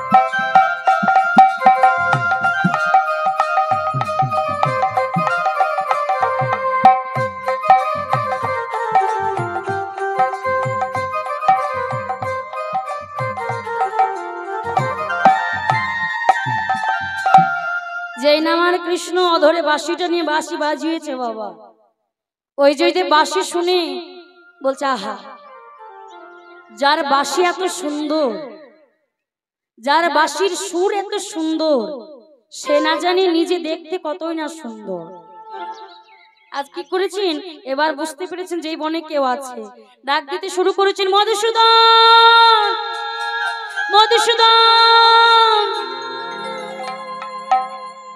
ভগবান বলছে আহা, ভাবলাম ভক্তকে বাঁশি বাজিয়ে জানালেই বুঝতে পারবে যে আমি আছি, এ তো বাঁশি বাজিয়েও হলো না, ঠিক ভক্তের কাছে আমায় যেতে হবে। তাই কি করলেন মা, ওই কৃষ্ণ আমার আজ ভক্তের কাছে যাচ্ছে কেমন, ওই 5 বছরের বালক সেজে। কেন 5 বছরের বালক সাজলেন? জয়দেবের বয়স হলো 6 বছর, আর ভগবান আজকে সাজলেন 5 বছরের বালক। কেন? ভক্তকে বড় করে রাখলেন। আর ভগবান শুধু আজ নয়, তিনি সব সময় ভক্তকে বড় করে রাখেন। এই জন্য নিজে মুখে বলেন, আমা হইতে নাম বড়, নাম হইতে ভক্ত বড়, আর ভক্ত হইতে ভক্তের চরণ ধুলি অনেক বড়। প্রেম সে বলো নিতাই গৌর হরি বল, হরি বল, হরি বল। আজ ছোট্ট রাখাল বালক সেজে যেই না জয়দেব চলে যাচ্ছে, অমনি ডাক দিচ্ছেন, দাদা গোসাই, দাদা গোসাই, ও দাদা গোসাই। এই কে তুই? কে রে তুই আমায় দাদা গোসাই দাদা গোসাই বলে ডাকছিস? বলছে তুই আমাকে চিনিস? বলছে হ্যাঁ চিনি। বলছে তোকে তো আমি চিনি না। বলছে আমি তোমাকে চিনি। তুমি হলে, তোমার পিতার নাম হলো বসুদেব গোস্বামী, তোমার মায়ের নাম হলো বামা দেবী, কিছুদিনে হলো তোমার মা বিয়োগ হয়ে গেছে, মানে মারা গেছে। বলছি তো সব জানে। বলছে হ্যাঁ রে তুই কে? তুই এত কিছু জানিস, তুই কে? তোর নাম কি? বলবো না। এ আমার কেমন নাম? বলবো না। এটা কারো নাম হতে পারে? বলবো না। বলছে দাদা গোসাই আমার নাম বলবো না নয়, আমার নাম আমি তোমাকে বলবো না। বলছে কেন? বলছে তুমি আমাকে একটা নতুন নাম দিয়ে দাও। বলছো তোকে নতুন নাম দিতে হবে? দাঁড়া, যেই না দাঁড় করিয়েছে বাবা, কৃষ্ণ কি করছে? হাতে বাঁশি টেনে বাঁকা হয়ে দাঁড়িয়েছে। এই সোজা হয়ে, সোজা করে দিয়ে আসছে, আবার বাঁকা হয়ে গেছে। বলি হারিয়ে যায় তোর বাবা মা, নামটা যেন কি রেখেছে বলবো না, আর সোজা হয়ে দাঁড়াতেও পারিস না, সোজা হয়ে দাঁড়া। ও মা, কৃষ্ণ তো বাঁকা, ত্রিভঙ্গ ভাঙা। কি গো বাঁকা সেন, যতই সোজা করছে আবার গিয়ে বাঁকা হয়ে যাচ্ছে। আর এবার যখন আমার নয়নটা জয়দেব ওই বাবা ওই ছোট্ট রাখাল বালকের নয়নে দিয়েছে হাত, নয়ন ফেরাতে পারছেন না। কাছে ছিলেন তার কাছে গীত গোবিন্দ, অমনি দোয়াত তুলে অপরূপ দর্শন করে লিখতে শুরু করেছেন। মধুরাঙে মধুরাঙে মধুরাতি মধুরা অপরূপ মুরলিনী নাদ। আজ কি করেছে, কেমন ভাবে লিখছে দেখো। মধুরাঙে মধুরাং মধুরাতি মধুরাং অপরূপ মুরলিনী নাদ। নিতাই গৌর হরি বল, হরি বল। মধুরাতি মধুরাং অপরূপ মুরলিনী নাদ। মধুরাঙে মধুরাঙে মধুরাতি মধুরাং অপরূপ মুরলিনী নাদ। মধুরাং মধুরাং মধুরাতি মধুরাং অপরূপ মুরলিনী নাদ। অপরূপ মুরলিনী নাদ, অপরূপ মুরলিনী নাদ, অপরূপ মুরলিনী নাদ, অপরূপ মুরলিনী নাদ। মধুরাং মধুরাং মধুরাতি মধুরাং অপরূপ মুরলিনী নাদ। মধুরাং মধুরাং মধুরাতি মধুরাং অপরূপ মুরলিনী নাদ। ও বাবা, হ্যাঁ গো, এত বড় শ্লোক আমি কেমন করে লিখলাম? এই তো সবে আমি 2-4 দিন হলো টলে ওই ওয়া লেখা শুরু করেছি, এত বড় শ্লোক আমি কেমন করে লিখলাম? দেখুন মা, ওই ছোট্ট জয়দেব এই সবে মাত্র 2-4 দিন হয়েছে টলে পড়তে গেছে, সবে মাত্র ও আ লেখা শুরু করেছে, আর এত বড় শ্লোক মধুরাং মধুরাং মধুরাতি মধুরাং অপরূপ মুরলিনী নাদাং, এত বড় শ্লোকটা লিখে ফেলেছে। তাহলে দেখুন ভগবানের কৃপা হলে বোবাও কথা বলতে পারে, ভগবানের কৃপা হলে খোরাও পর্বত ডিঙাতে পারে, তো ভগবানের কৃপা হলে যারা এক কলম পড়ে তারাও শ্লোক লিখতে পারে। যেই না এত কিছু লেখার পর ওই কৃষ্ণ নয়নে নয়ন দিয়েছে, ভগবান বলছে এবার কি ভক্তের কাছে ধরা পড়ে যাব, যেই না বলছে এবার কি ভক্তের কাছে ধরা পড়ে যাব, এই ভেবে অমনি বাবু ভগবান কত চতুর দেখুন, ওই জয়দেবের মনটাকে অন্যদিকে ঘোরানোর জন্য বললেন ও দাদা গোসাই, আরে তখন থেকে দেখে যাচ্ছে নামটা দাও, যেই না বলেছে নামটা দাও, বলছে আচ্ছা আচ্ছা বেশ বেশ আমি দিচ্ছি। বলছে শোন আমি তোর নাম দিচ্ছি, বলো বলো তুমি আমার একটা ভালো দেখে নাম দাও তো। আমি তোর নামই দিলাম নীল মাধব, আমি তোর নাম দিলাম নীল মাধব, নামই দিলাম নীল মাধব, নাম দিলাম নীল মাধব। শোন আমি তোর নাম দিলাম নীল মাধব, কিন্তু এত বড় নামে তোকে ডাকতে পারবো না, আমি মাধব বলে ডাকবো তোরে, নামই দিলাম নীল মাধব, আমি মাধব বলে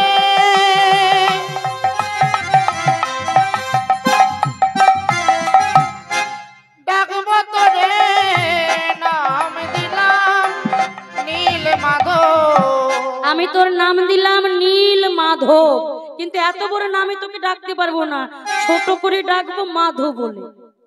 আর এই যে এত বড় হরিবাসর আমার কমিটি দাদা ভাইয়ের আয়োজন করেছেন মা, সবার কাছে কিঞ্চিত কিঞ্চিত ভিক্ষা করে আপনার সহযোগিতার হাত বাড়িয়ে দিয়েছেন বলে এত সুন্দর হরিবাসরী তার আয়োজন করতে পেরেছেন মা। আমার কমিটির কিছু ভাই বোনেরা আপনাদের কাছে যাচ্ছে, আপনারা যতটুকু পারবেন আমার এই রাস পূর্ণিমার তিথিতে ভগবানের সেবায় কিঞ্চিত হলে দান করে যাবেন, 1 টাকা 2 টাকা নয়। আচ্ছা বেশ ঠিক আছে, তাহলে চলুন আমাদের বলেছ। আর যেই না বললেন শোনো শোন আমি তোকে নীল মাধব বলে এত বড় নামে ডাকতে পারবো না, ছোট করে মাধব বলে ডাক, আর তুই আমাকে কি বলে ডাকবি? বলছে শোনো আমি তোমাকে দাদা গোসাই বলে ডাকবো। বলছে প্রত্যেকদিন আমার সঙ্গে তুমি দেখা করবে তো? বলছে হ্যাঁ গো আমি প্রত্যেকদিন দেখা করব। এই বলি বাবা প্রত্যেকদিন ওই বনমাঝে জয়দেবের সঙ্গে ও ভগবানের সঙ্গে দেখা হতো, আর দেখা হয়ে যা হতো সবই জয়দেব গীত গোবিন্দতে লিখে রাখতো। একদিন গোলকধামে প্রেমময়ী রাধারানী বলছে বধূ বধূ আজ কিছুদিন ধরে দেখছি তোমাকে প্রত্যেকদিন তুমি গোলকধাম ছেড়ে ওই মত্তধামে ভক্তের কাছে ছুটে যাও।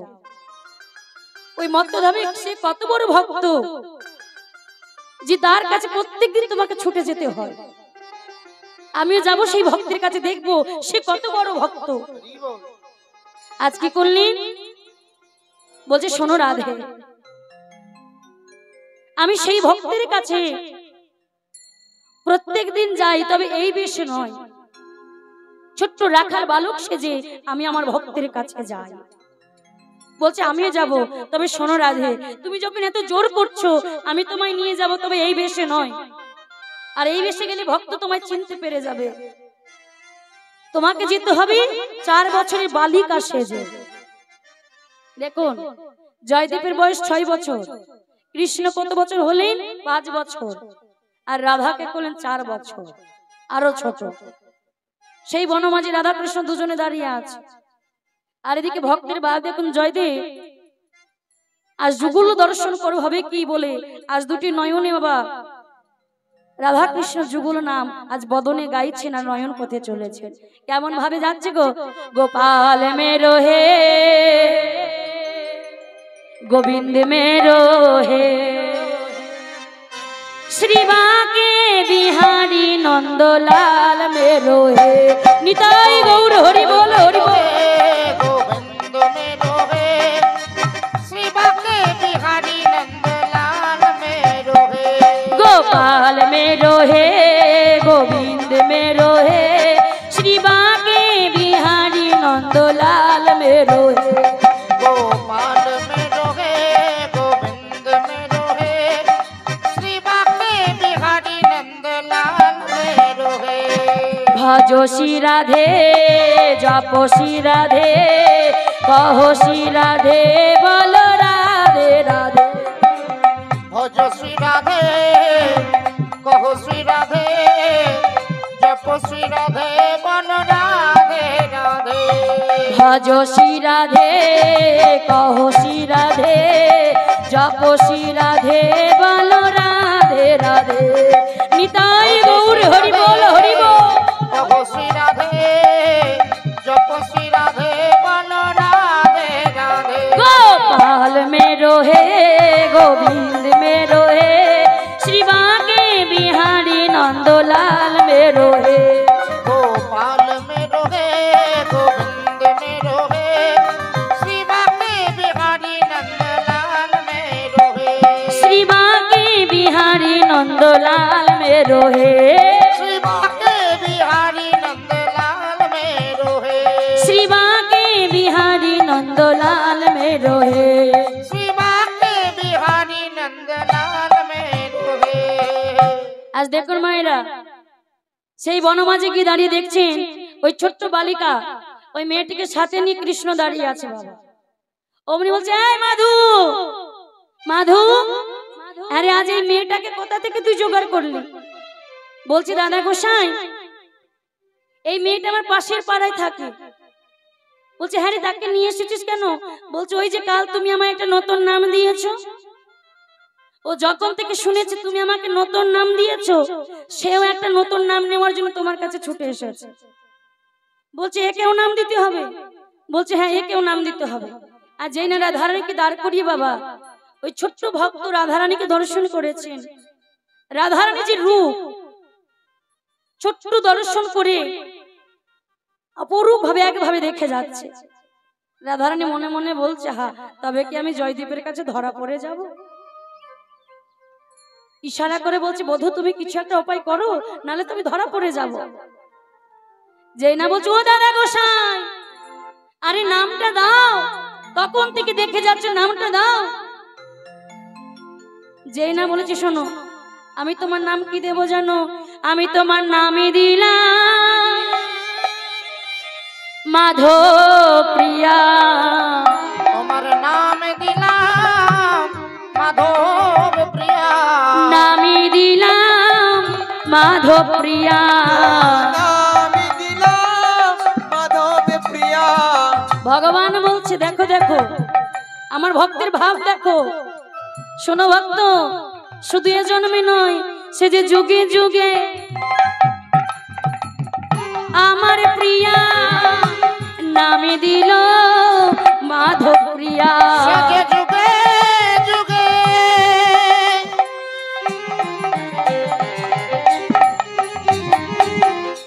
আমার প্রিয়া নাম দিল মাধব প্রিয়া যেই না বলেছে মা শোনো ভক্ত শুধু এ জন্মে নয় সে যে যুগে যুগে আমারই প্রিয়া তাই ভক্ত কত ভাবে মিল করে বাবা নাম দিয়েছে তার নাম দিলেন নীলমাধব আরে ছোট্ট বালিকা রাধারানীর নাম দিলেন কি মাধব প্রিয়া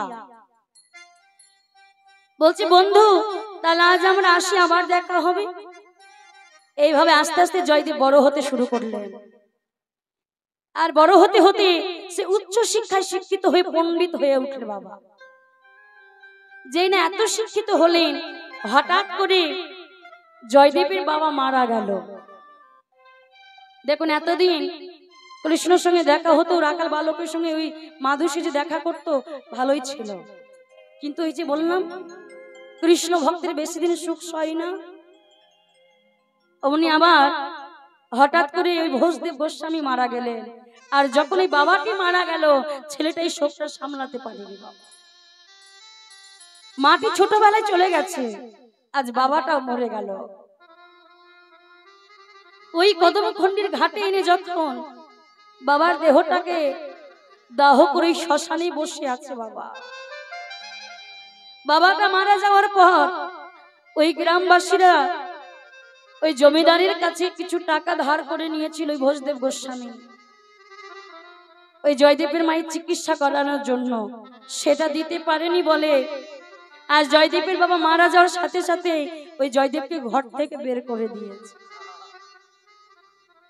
সেই কদমখণ্ডির ঘাটে গিয়ে আজ জয়দেব অজরে কাঁদছে আর বলছে, মাধু জানিস মাধু, আজ আমার নিজের বলতে আর কেউ থাকলো না রে। সেই বনমাঝে গিয়ে মাধু মাধু বলে ডাকছে। মাধুরূপী ভগবানও আর বাবা ওই জয়দেবের ডাকে সাড়া দেয় না, জয়দেবের ডাকে সাড়া দেয় না, মাধুরও দেখা পাই না। ওই জয়দেব আস্তে আস্তে কেঁদে কেঁদে বাবা পাগল হয়ে যাচ্ছে। দিনের পর দিন নাই খাওয়া নাই ঘুম নাই ধাওয়া, চুলগুলো বড় বড় হয়ে গেছে, দাড়িগুলো বড় হয়ে গেছে, ছেঁড়া একটা জামা কাপড় শত জায়গায় ছেঁড়া। পাড়ার ছোট ছোট ছেলেরা খেপা খেপা বলে ঢেল চুরে মারে, পাগল পাগল বলে ইট চুরে মারে, কেউ চুল ধরে টানে, কেউ দাড়ি ধরে টানে। আর এই জয়দেব শুধু একটি কথাই বলে, হরে কৃষ্ণ হরে রাম, হরে কৃষ্ণ হরে রাম, হরে কৃষ্ণ হরে রাম। কেউ যদি জিজ্ঞাসা করে তোমার বাড়ি কোথায়, হরে কৃষ্ণ হরে রাম। তোমার বাবার নাম কি, হরে কৃষ্ণ হরে রাম। তুমি থাকো কোথায়, তুমি কি কিছু খাবে, হরে কৃষ্ণ হরে রাম। যে মায়ের মায়া হতো, দয়া হতো, ছেলেটাকে একটু খেতে দিত। এমন ভাবে যখন ওই জয়দেব পাগল হয়ে যাচ্ছে, মা আজ মনে মনে চিন্তা করছে আমি আর আমার গ্রামে থাকবো না, এই কেদুলির গ্রাম ছেড়ে আমি চলে যাব। কি করলেন, পায়ে হেঁটে হেঁটে যাচ্ছে কোথায় মা, সেই পুরী জগন্নাথ ধাম। বীরভূম থেকে পায়ে হেঁটে পুরী জগন্নাথ ধামে যাচ্ছে দেখুন। আর যেই না জগন্নাথ ধামে দেখছেন, পান্ডারামা জগন্নাথ মন্দিরে সকলে পান্ডারা বাবা জগন্নাথ দেবের আরতি করছেন।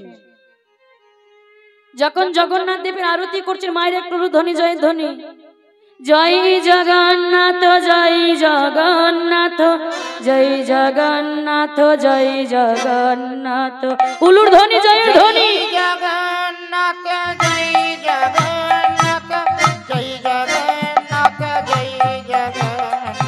জয় জগন্নাথ জয় জগন্নাথ জয় জগন্নাথ জয় জগন্নাথ জয় জগন্নাথ জয় জগন্নাথ জয় জগন্নাথ জয় জগন্নাথ জয় জগন্নাথ জয় জগন্নাথ জগন্নাথ স্বামী নয়ন পথগা, জগন্নাথ স্বামী নয়ন পথগামী জয় জগন্নাথ জয় জগন্নাথ জয় জগন্নাথ জয় জগন্নাথ, নিতাই গৌর হরি বল হরি বল।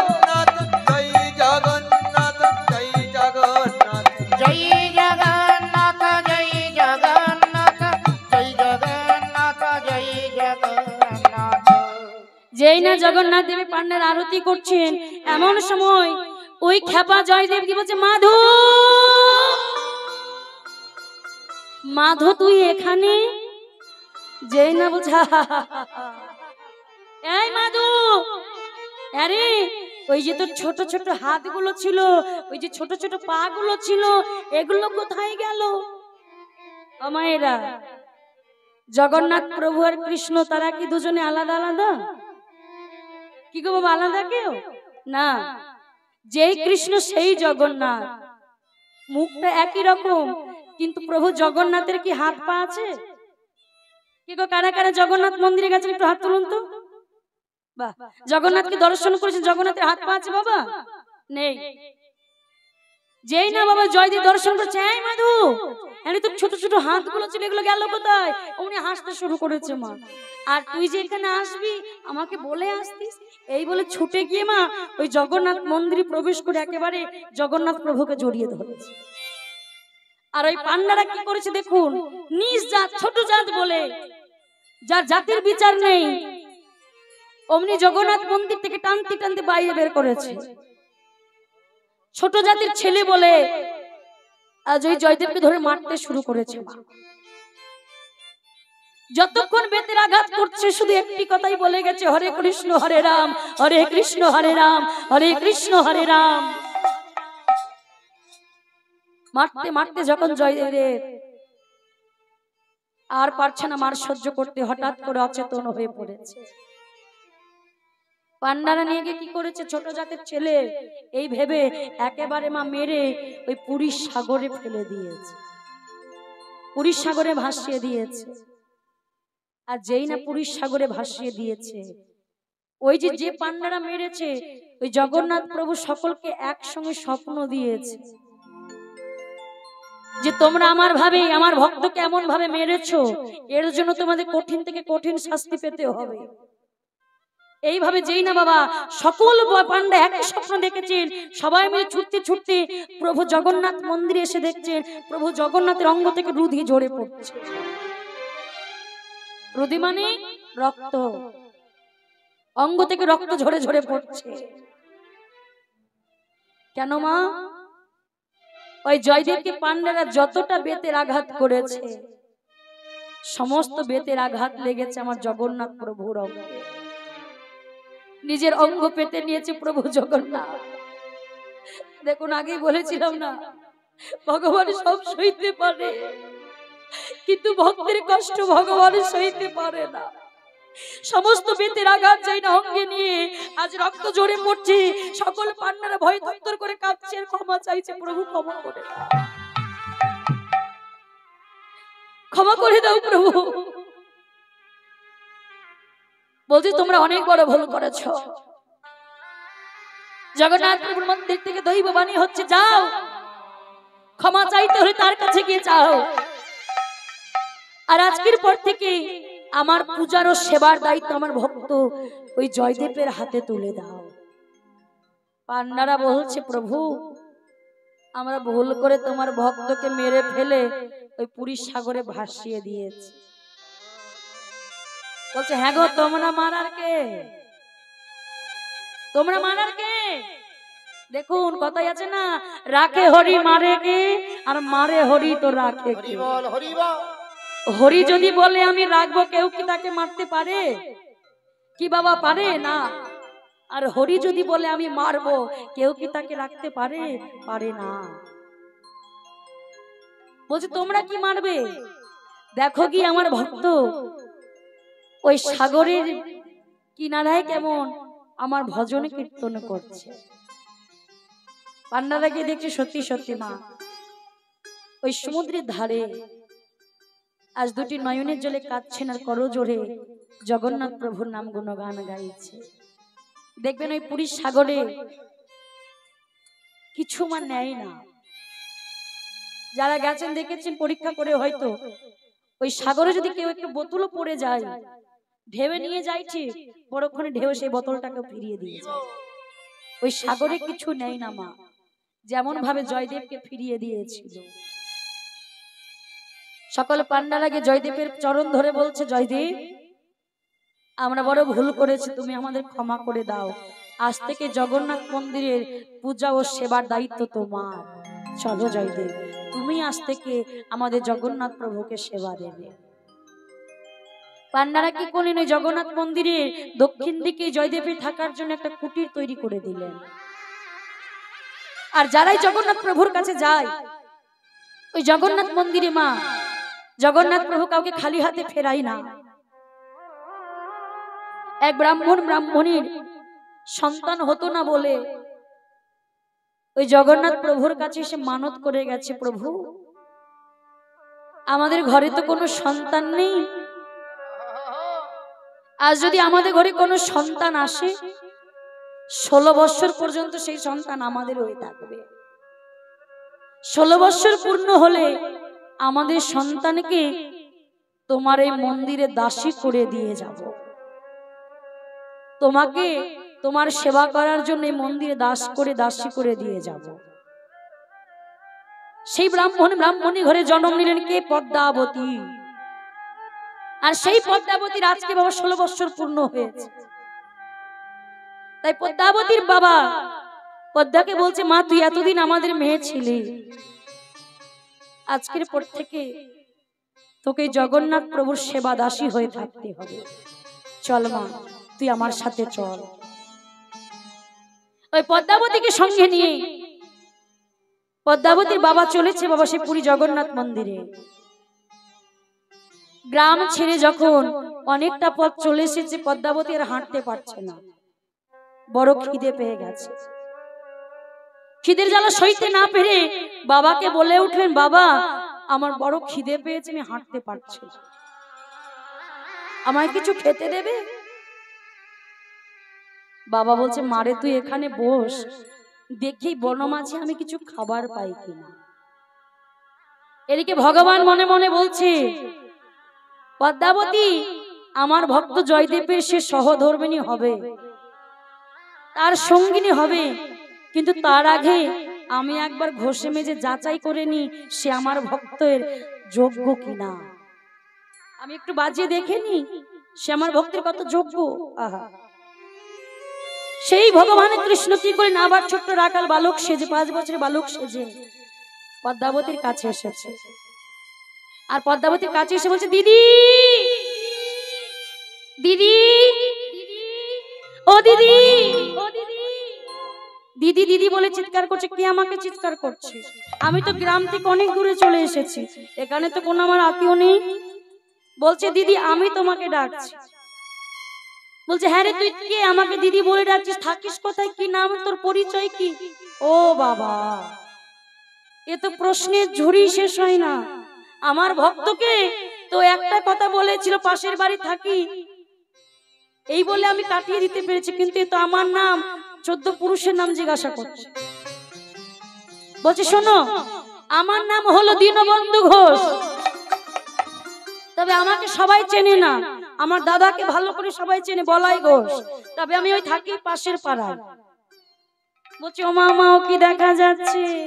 দিদি রে তোর ফুল ফুটেছে, দিদি রে তোর ফুল ফুটেছে, দিদি রে তোর ফুল ফুটেছে, দিদি রে তোর ফুল ফুটেছে, এ অন্য ফুল নয়, বিয়ের ফুল রে, দিদি রে তোর ফুল ফুটেছে, তো অন্য ফুল নয়,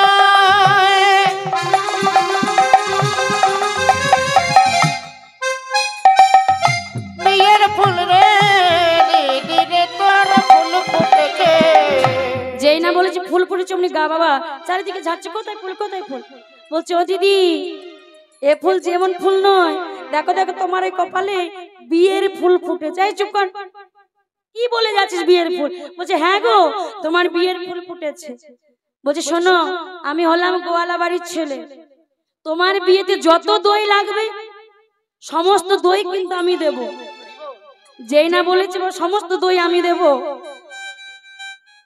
এমন ভাবে অনেক গল্প করলেন বাবা। এরপরে বনমাঝি, ওই যে বাবা গেছে বাবা ফল আনতে, ওই বনমাঝি বড় বড় উঁচু উঁচু গাছ, ওই পদ্মাবতীর বাবা আম পারবে, ফলগুলো পারতে পারছে না, তো ওই বড় বাবা পদ্মাবতীর বাবার কাছে ছোট ছেলেটা গেছে। এই যে, ও বাবা, হ্যাঁ ওই বনমাঝি ঘুরে বেড়াচ্ছ, কি করছো? বলছে, আমি আমার মেয়ের জন্য কিছু ফল নিতে এসেছি, এত উঁচু উঁচু গাছ আমি পারছি না পারতে। বলছে, আমি কি পেরে দেবো? বলছে, তুই পারবি, আমি পারছি না, তুই পারবি, অতটুকু ছেলে। আরে তোর নাম কি? বলছে, আমার নাম দীনবন্ধু ঘোষ। বলছে, তুই পারবি? বলছে, হ্যাঁ গো, আমি পারবো। এই বলে দেখুন ওই ছোট্ট 5 বছর বালক তার বাম চরণ দিয়ে যেই না গাছটিকে একটু স্পর্শ করেছে, অমনি গাছে যত আম সব ঝরে ঝরে পড়তে শুরু করেছে। ও কপা, এইটুকু ছেলের গায়ে এত শক্তি! পদ্মাবতীর বাবা চমকে গেছে। এই ছোট্ট এতটুকু ছেলে, তার গায়ে এত শক্তি যে তার একটু স্পর্শে এতগুলো আম পড়ে গেল। যে না আম কিছু কুড়িয়ে বাবা নিয়ে বলছি, বলছি তাহলে এবার আমি আসি। এতগুলো ফল দিকে পদ্মাবতী প্রশ্ন করলে, বাবা এই বনমাঝে এত ফল তুমি কোথায় পেলে? মারে, কোথা থেকে একটা ছোট্ট ছেলে, তার গায়ে কি বলবে এত শক্তি, সামনে একটু পা দিয়ে নাড়া দিয়েছে, তাতে ফলগুলো এত পড়েছে। শুধু এত না, আরো ফল পড়ে আছে গাছের গোড়ায়। ছোট্ট ছেলে কি নাম টাম কিছু বলেছে তোমাকে? ওই কি যেন একটা নাম বলো, দীনবন্ধু ঘোষ নাকি একটা নাম বলো। বলছি বাবা ওই ছেলেটা আমার কাছেও এসেছে। বলছি ঠিক আছে চল চল, আর বেশি কথা বললে অনেক সময় হয়ে যাবে, আমাকে আবার ঘুরে বাড়ি আসতে হবে। কি করে পদ্মাবতীকে সঙ্গে নিয়ে প্রভু জগন্নাথ মন্দিরে এসে উপস্থিত হয়েছে। প্রভু জগন্নাথের কাছে বলছে, হে প্রভু, আমরা তোমাকে কথা দিয়েছিলাম, তুমি যদি আমাদের কোল আলো করে কোন সন্তান দাও, সেই সন্তান 16 বৎসর পর্যন্ত আমাদের থাকবে। 16 বৎসর পূর্ণ হওয়ার সাথে সাথে আমরা তোমার মন্দিরে দাসী করে দিয়ে যাব। আমাদের কোল আলো করে এই যে পদ্মা আমার কন্যা এসেছে, আজ থেকে কন্যাকে আমি তোমার দাসত্ব করে মন্দিরে দাস করে গেলাম। সঙ্গে সঙ্গে জগন্নাথ প্রভুর মন্দির থেকে আজ দৈববাণী হলেন, শোনো ব্রাহ্মণ, তোমার কন্যা পদ্মাবতীকে আমার দাসী করতে হবে না। ওই মন্দিরের বাইরে দক্ষিণ দিকে দেখো একটা কুটির আছে, সেই কুটিরে থাকে আমার ভক্ত জয়দেব। তোমার কন্যাকে আমার ভক্ত জয়দেবের সঙ্গে শুভ বিবাহ করিয়ে দাও, বিবাহ দিয়ে দাও। যেই না মা ওই পদ্মাবতী তার বাবা পদ্মাবতীকে নিয়ে জয়দেবের দরজায় নাড়া দিচ্ছে। জয়দেব, জয়দেব দরজা খোলো, জয়দেব দরজা খোলো। জয়দেব যেই না দরজাটা খুলেছে, হরে কৃষ্ণ হরে রাম, আপনারা কে? বলছে আমি পদ্মাবতীর পিতা। জয়দেব এই দেখো, দাও দেখি তোমার হাত দুটো দাও তো।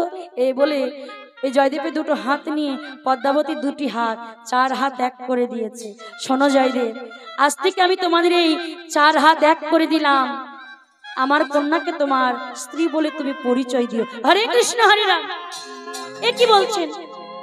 আমি আপনার কন্যাকে বিবাহ করতে পারবো না। বলছে শোনো জয়দেব, আমি তোমার হাতে তুলে দিলাম, এখন তুমি রাখবে কি মেরে সাগরে জলে ভাসিয়ে দেবে সেটা তোমার ব্যাপার। আমি চললাম। দেখুন পদ্মাবতীর বাবা ওখানে পদ্মাবতীকে রেখে আজ চলে গেলেন। জয়দেব বলছে কি, এই যে শোনো মেয়েটা, তোমার বাবা চলে গেল, তুমি এখন দাঁড়িয়ে আছো, যাও বাবার পিছু পিছু চলে যাও। বলছে না, আমি তোমাকে ছেড়ে যাব না। বলছে কেন? তুমি আমার স্বামী, আমি তোমাকে ছেড়ে কোথায় যাব?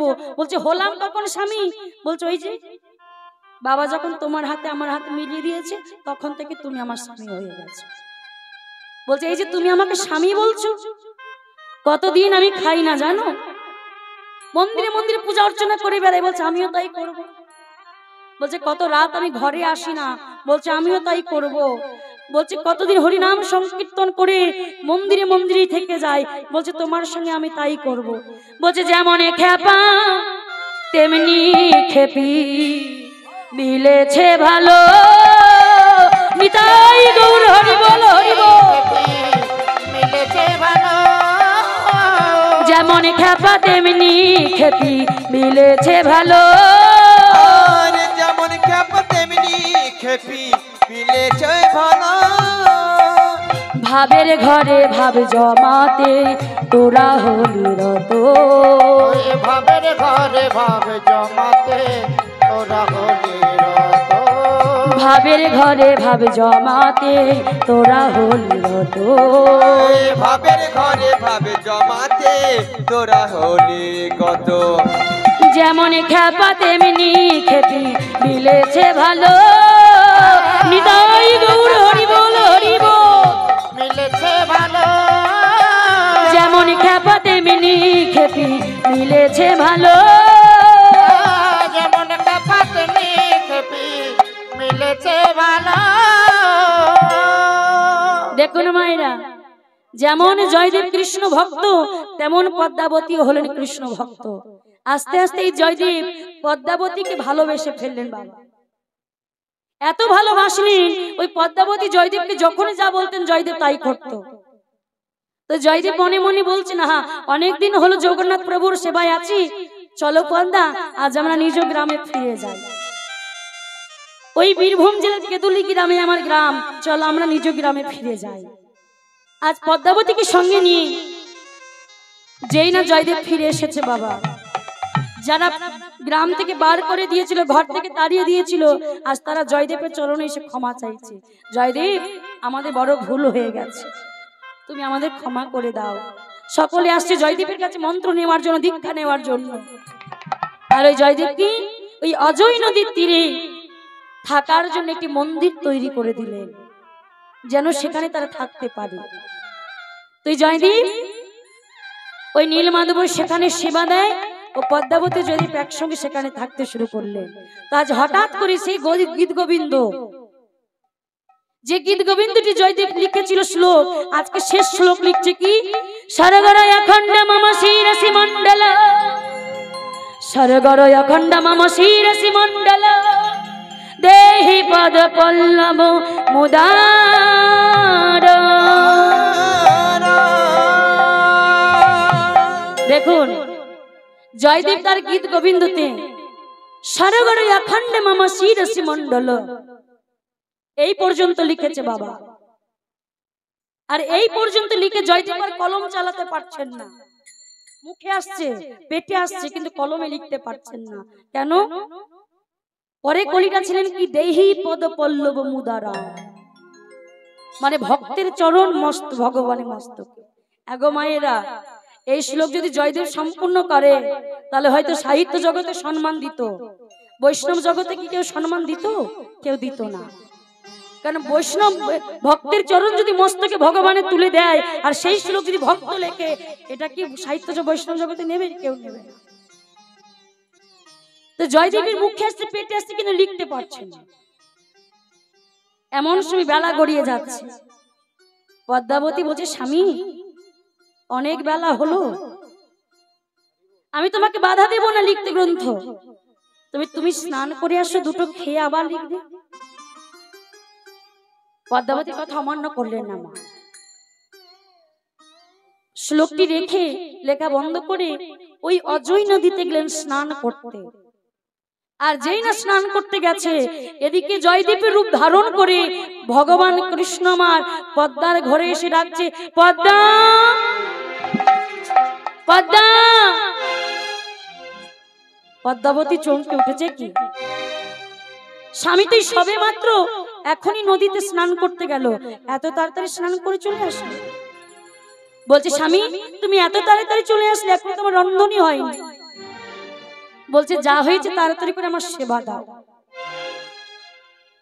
এ কি বলছো স্বামী, এখনো নীলমাধবের সেবা হলো না, আর তুমি আমাদের কাছে সেবা চাইছো? দেখো না মায়েরা, ওই জয়দেব কোনোদিন নীলমাধবের সেবা না দিয়ে নিজে জল স্পর্শ করতো না, আর আজকে সেবা চাইছে। পদ্মাবতী চমকে উঠেছে, বলছে, বললাম না পদ্মা তুমি আমাকে সেবার আয়োজন করো। আমি যে শ্লোকটি লিখছিলাম, হঠাৎ করে সেই শ্লোকটি আমার মনে পড়ে গেছে, আমাকে সম্পূর্ণ করতে হবে, তাড়াতাড়ি করে আমার সেবা দাও। সতী নারীরা দেখুন মা, স্বামীর কথা কখনো অমান্য করে না। স্ত্রী সকলে হতে পারে, কিন্তু সহধর্মিনী কজনা হতে পারে মা? আমরা বলি না, আমরা মুখে সহধর্মিনী সহধর্মী, ও মায়েরা, মুখে বললেই সহধর্মিনী হওয়া যায় না। স্ত্রী আমরা সকলে হতে পারি, কিন্তু সহধর্মিনী সবাই হতে পারি না। সহধর্মিনী কাকে বলে? যে স্ত্রী স্বামীকে কৃষ্ণ ভজনে এগিয়ে দিতে পারে, যে স্ত্রী ভজনের পথে স্বামীকে এগিয়ে দিতে পারে, সে হলো সহধর্মিনী। এই সহধর্মী কথাটি প্রথম রামকৃষ্ণ দেব তার সহধর্মীকে সারদা দেবী, ওই সারদা দেবী রামকৃষ্ণ দেব তাকে প্রশ্ন করেছে, তুমি কে? কেন এসেছো আমার কৃষ্ণ ভজনে বাধা দিতে? কেন এসেছো আমার ভজনে বাধা দিতে? সারদা দেবী কেঁদে কেঁদে বলেছিল, স্বামী গো, আমি তোমার সহধর্মিণী, তোমার কৃষ্ণ পথে ভজনে বাধা দিতে আসেনি, সহধর্মিণী হয়ে তোমাকে সাহায্য করতে এসেছি, যেন তুমি ভক্তের প্রতি ভক্তি ঢেলে দিতে পারো, যেন তুমি কৃষ্ণ পথে অগ্রসর হতে পারো। তো এই সহধর্মিণীর প্রথমে সারদা দেবী বলেছিল মা। আর স্বামীর কথা মতো কথা অমান্য করবে না বলে পদ্মাবতী আজ দুটো সাদা অন্ন রন্ধন করেছে শুধু, আর একটু লতা পাতা কুড়িয়ে একটু শাক রন্ধন করেছে, যে না সেবার জন্য ওই জয়দেব রূপী ভগবানকে সেবা দিয়েছে, যে না ওই পদ্মাবতী রন্ধন করা ওই শাক আর অন্ন সেবা করেছে ভগবান। পদ্মা মনে হচ্ছে যেন আমি অমৃত সেবা করছি। আহা, বলছে স্বামী কি যে বলো, সবাই তার স্বামীকে কত ভালো ভালো খেতে দেয়, কত ভালো ভালো সেবা দেয়, আর আমি এমনই অভাগী স্ত্রী, সামনে শাক আর অন্ন সেবা রন্ধন করতে পেরেছি, এটাই তোমার কাছে অমৃত লাগছে। আহা, দেখুন মা, ভগবান কি ভক্তের কাছে ওই রাজভোগ সন্দেশ ফল মিষ্টি চাই? কি গো মা, শুধু বড় বড় রাজভোগ সেবাই চাই না, চাই কি ভক্তের কাছে ভক্তি, প্রেম, অনুরাগ। আর কোন ভক্ত যদি প্রেম ভক্তি অনুরাগ দিয়ে আমার ভগবানের সেবা দিতে পারে, ভগবানের সেই ভক্তের কাছে ঋণী হয়ে যায়।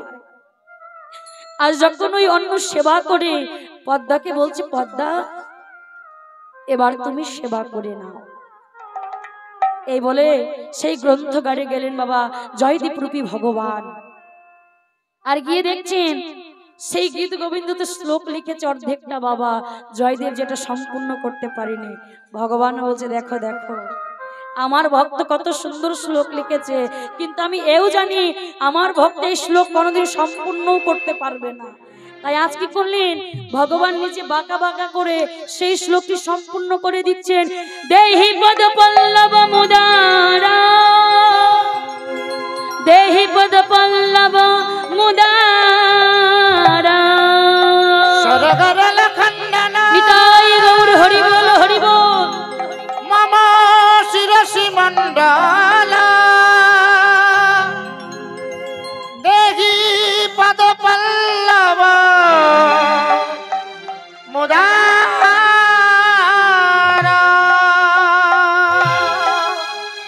শ্লোকটি সম্পূর্ণ করে দিলেন মা। এদিকে পদ্মাবতী যখন সেবা করছেন, আসল জয়দেব যখন অজয় নদী থেকে স্নান করে যখন দরজায় এসে ডাকছে পদ্মা, অমনি পদ্মাবতী মা অন্ন নিয়ে মুখে তুলেছে। দেখবেন মুখের ভেতরে যদি কোনো খাবার থাকে মা, ঠিক মতো কি কথা বলা যায়? কি গো মায়েরা, যায়? ওই পদ্মার মুখের অন্ন নিয়ে পদ্মা বলে যেই না ডেকেছে, পরিষ্কার করে ডাকতে পারেনি। আর এমন ভাবে ডাকে উত্তর না পেয়ে জয়দেব ভয় পেয়ে গেছে, তাহলে পদ্মার কি কিছু হয়ে গেল? ছুটে তাড়াতাড়ি করে গিয়ে দেখছে মা পদ্মাবতী অন্ন সেবা করছে। ছি পদ্মা, ছি, এখন আমার নীলমাধবের সেবা হলো না, আর তুমি সেবা করতেছি। তুমি তো জানো পদ্মা, আমি কোনোদিন নীলমাধবের সেবা না দিয়ে নিজে কোনোদিন সেবা করি না, আজ তুমি সেবা করতে শুরু করবে। পদ্মা চমকে উঠেছে, কি বলছে স্বামী? স্বামী তো নিজেই আমায় সেবা করার অনুমতি দিল, আর আজ স্বামী আমাকে বলছে সমস্ত ঘটনা। বাবা যেই না পদ্মাবতী খুলে বলেছে, স্বামী তুমি তো আমায় সেবা করার কথা বললে, তুমি তো একটু আগে এসেছিলে, সমস্ত কথা যেই না খুলে বলেছে, অমনি পদ্মাবতী আমার করে স্বামী ওই গ্রন্থগারে দেখো তোমার রূপ ধারণ করে কে এসেছে। জয়দেব ছুটে গিয়ে গ্রন্থগারে দেখছে বাবা চারিদিক থেকে চন্দনের গন্ধ, নাকে এসে লেগেছে যে চন্দন আমার ভগবান কৃষ্ণ লেপন করত। কৃষ্ণাঙ্গ থেকে যে চন্দনের গন্ধ বার হতো, সেই গন্ধ যেই না জয়দেব নাকে এসে পেয়েছে, গিয়ে দেখছেন গীত গোবিন্দটি খুলে আহা, বুঝতে বাকি রইল না যে আমার রূপ ধারণ করে আমার ঘরে কি এসেছে। ওই অসম্পূর্ণ শ্লোকটি নিচে দেখছে বাঁকা বাঁকা করে শ্লোকটি সম্পূর্ণ করে দিয়েছে। ছুটতে ছুটতে এসে পদ্মার চরণ দুখানে জড়িয়ে ধরে কাঁদছে, পদ্মা পদ্মা, সারাটা জীবন নীলমাধবের সেবা দিয়ে গেলাম, তাকে পূজা করে গেলাম, কোনদিন তার দেখা আমি পেলাম না, তার দর্শন পেলাম না। আর আজকে তুমি সেই ভগবানকে নিজ হাতে সেবা করালে। দাও দাও পদ্মা, তোমার চরণ দাও। তাই যেই না বলে কাঁদছে, বাবা একই করছো স্বামী, তুমি আমার চরণ স্পর্শ করো না।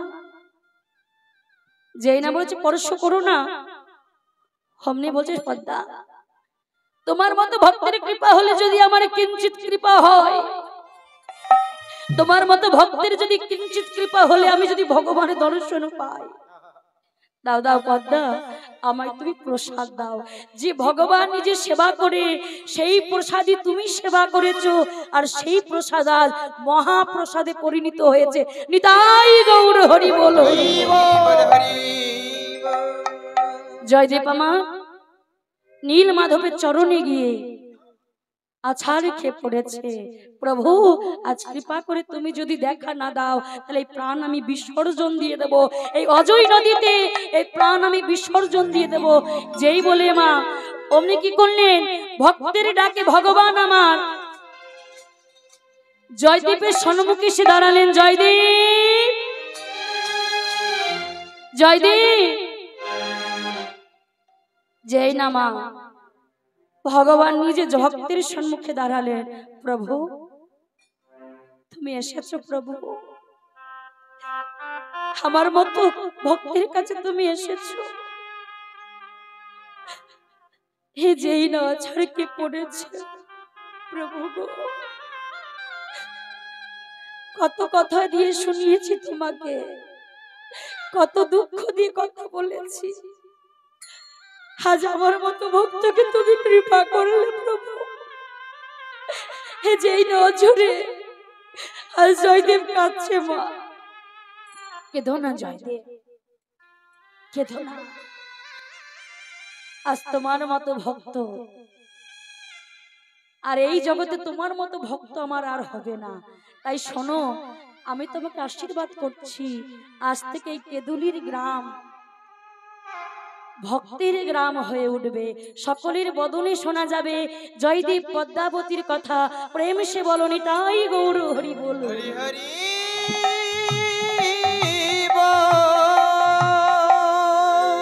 আজ ভক্ত ভগবানের সঙ্গে যেই না দেখা হয়েছে বাবা, আজ কি করলেন, আজ ভক্ত ভগবান নয়নে নয়ন দিয়েছে, আর যেই না নয়ন দিয়েছে অগ ভক্ত ভগবানে মিলন হইল।